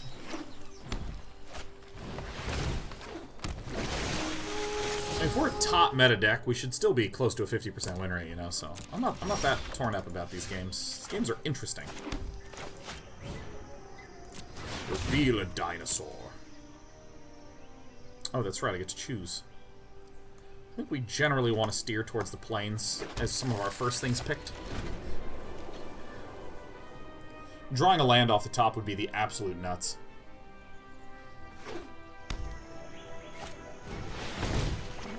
Yeah, I think the last game was unfortunate that we were able to treasure map so many times and still not get there with the Immortal Sun and the double Invocation, but it's alright. Beautiful. Thing of beauty. Unbelievable. Exceptionnel. That said, shit. I reveal to you the same dinosaur. I place out a land. A forest, even. Oh, that's right. There's no way for me to do what I wanted to do. Draw a land. I won't say no man. Ooh! We put a Star of Extinction in our deck. You will regret that choice. Oh, shit. Oh my god, I accidentally misclicked on a forest and put a Path of Discovery down. Va va voom.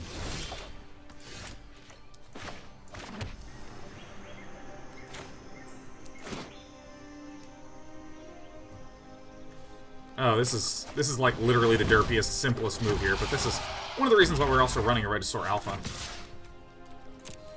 You are only hurting yourself. You are only hurting yourself. Are you certain of your decision?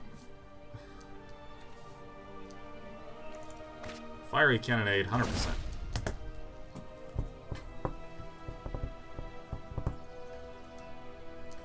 Our last deck was just like recklessly all in on the combos. I actually enjoyed the original construction the best. It's pretty funny.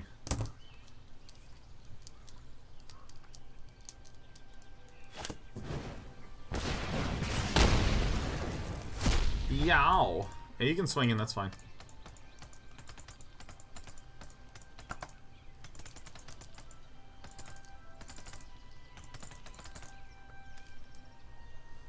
Each non-pirate. It's kind of a janky list. No. Bang, boom. We actually generally don't care if our opponent's trying to draw a lot of stuff. So if this dies, we die, and I don't want to die.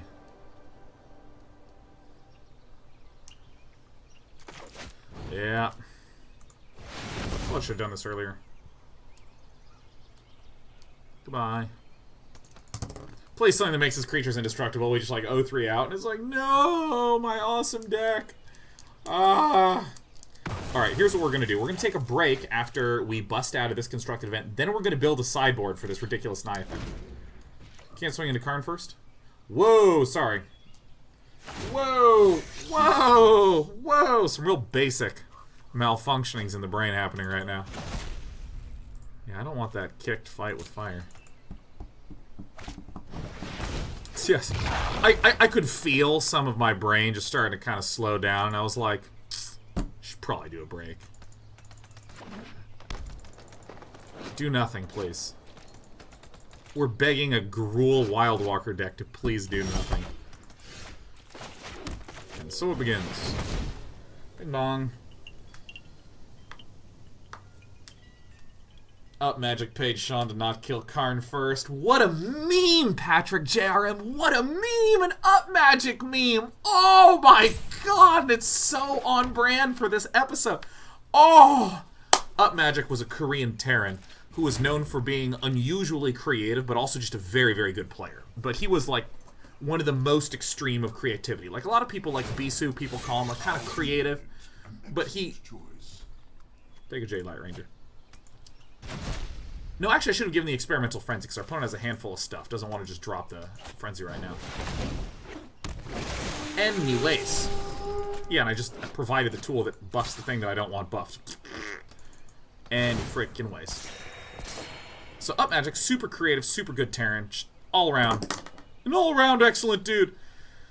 Was caught match fixing. So the fact that Patrick JRM said Up Magic paid Sean not to hit the Karn first. Whew. Whew. So good. Here's what's gonna happen. Alright, here's what's gonna happen, yes. We're gonna play Verdant Sun's Avatar. It's gonna seek into our deck. It's gonna find, in the top 7, the Star of Extinction. Ooh! Still fine.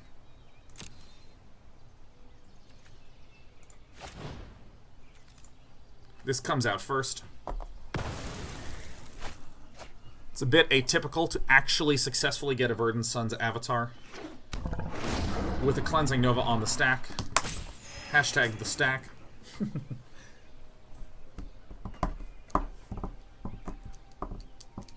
Beast is kind of creative. Yeah, on a scale of 1 to 10, Beast is definitely like a 6, 7. He's an above average creative bear. But like Up Magic was like 9, 10. Like actually pretty zany.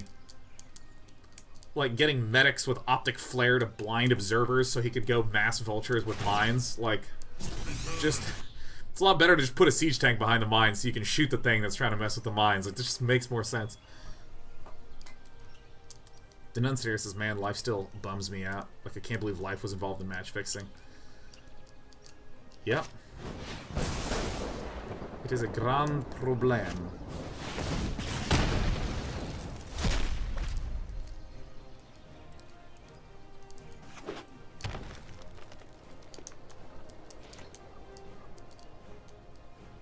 Yeah, he was a fun player to watch. He's really good. When someone starts... Enters tapped. When someone comes out and starts being like, I can give you easy money. You're young, you're dumb. You're like, oh! Yeah, it's all good. Yeah, I mean, I gotta be honest, like, there's a sort of thing where... Let's see here. Red mana, I think just generally getting red mana at this point is fine. Dong. Are we getting a second treasure map out, huh?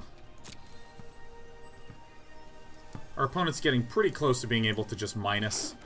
Get the fight with fire. This kicks for 9. Our opponent has 1, 2, 3, 4, 5, 6, 7, 8. Yeah, I think we died. I think we died. It's all good. We're gonna sidebar. We're never gonna give up on this.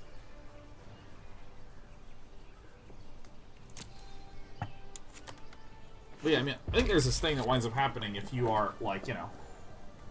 If you're at a business level, where you are... I mean, there's just no way we don't die, right? Despy, god damn it. Get out of here.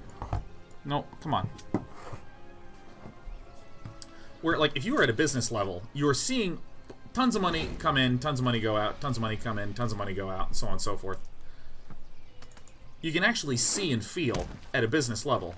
Come on. There's your win conditions right there. Nothing is ever truly lost. Alright, I just misplayed the shit out of this game, but that's good, because we need to go to the rest, we need to build sideboard. But anyways, you see money coming in, you see money going out, you see money coming in, you see money going out. It's very easy at, like, a business level, if you're talking about large businesses, where they'll pay, like, 15 million for a contract for someone. And that just sounds like so much money, but then, in reality, like, 14,850,000 of it goes to actually completing the task, and there's, like, this tiny 150k margin. Does 150k sound like a lot of money? To an individual, yes, but to, like, a large business that might have tens or hundreds of employees, it's like, yeesh.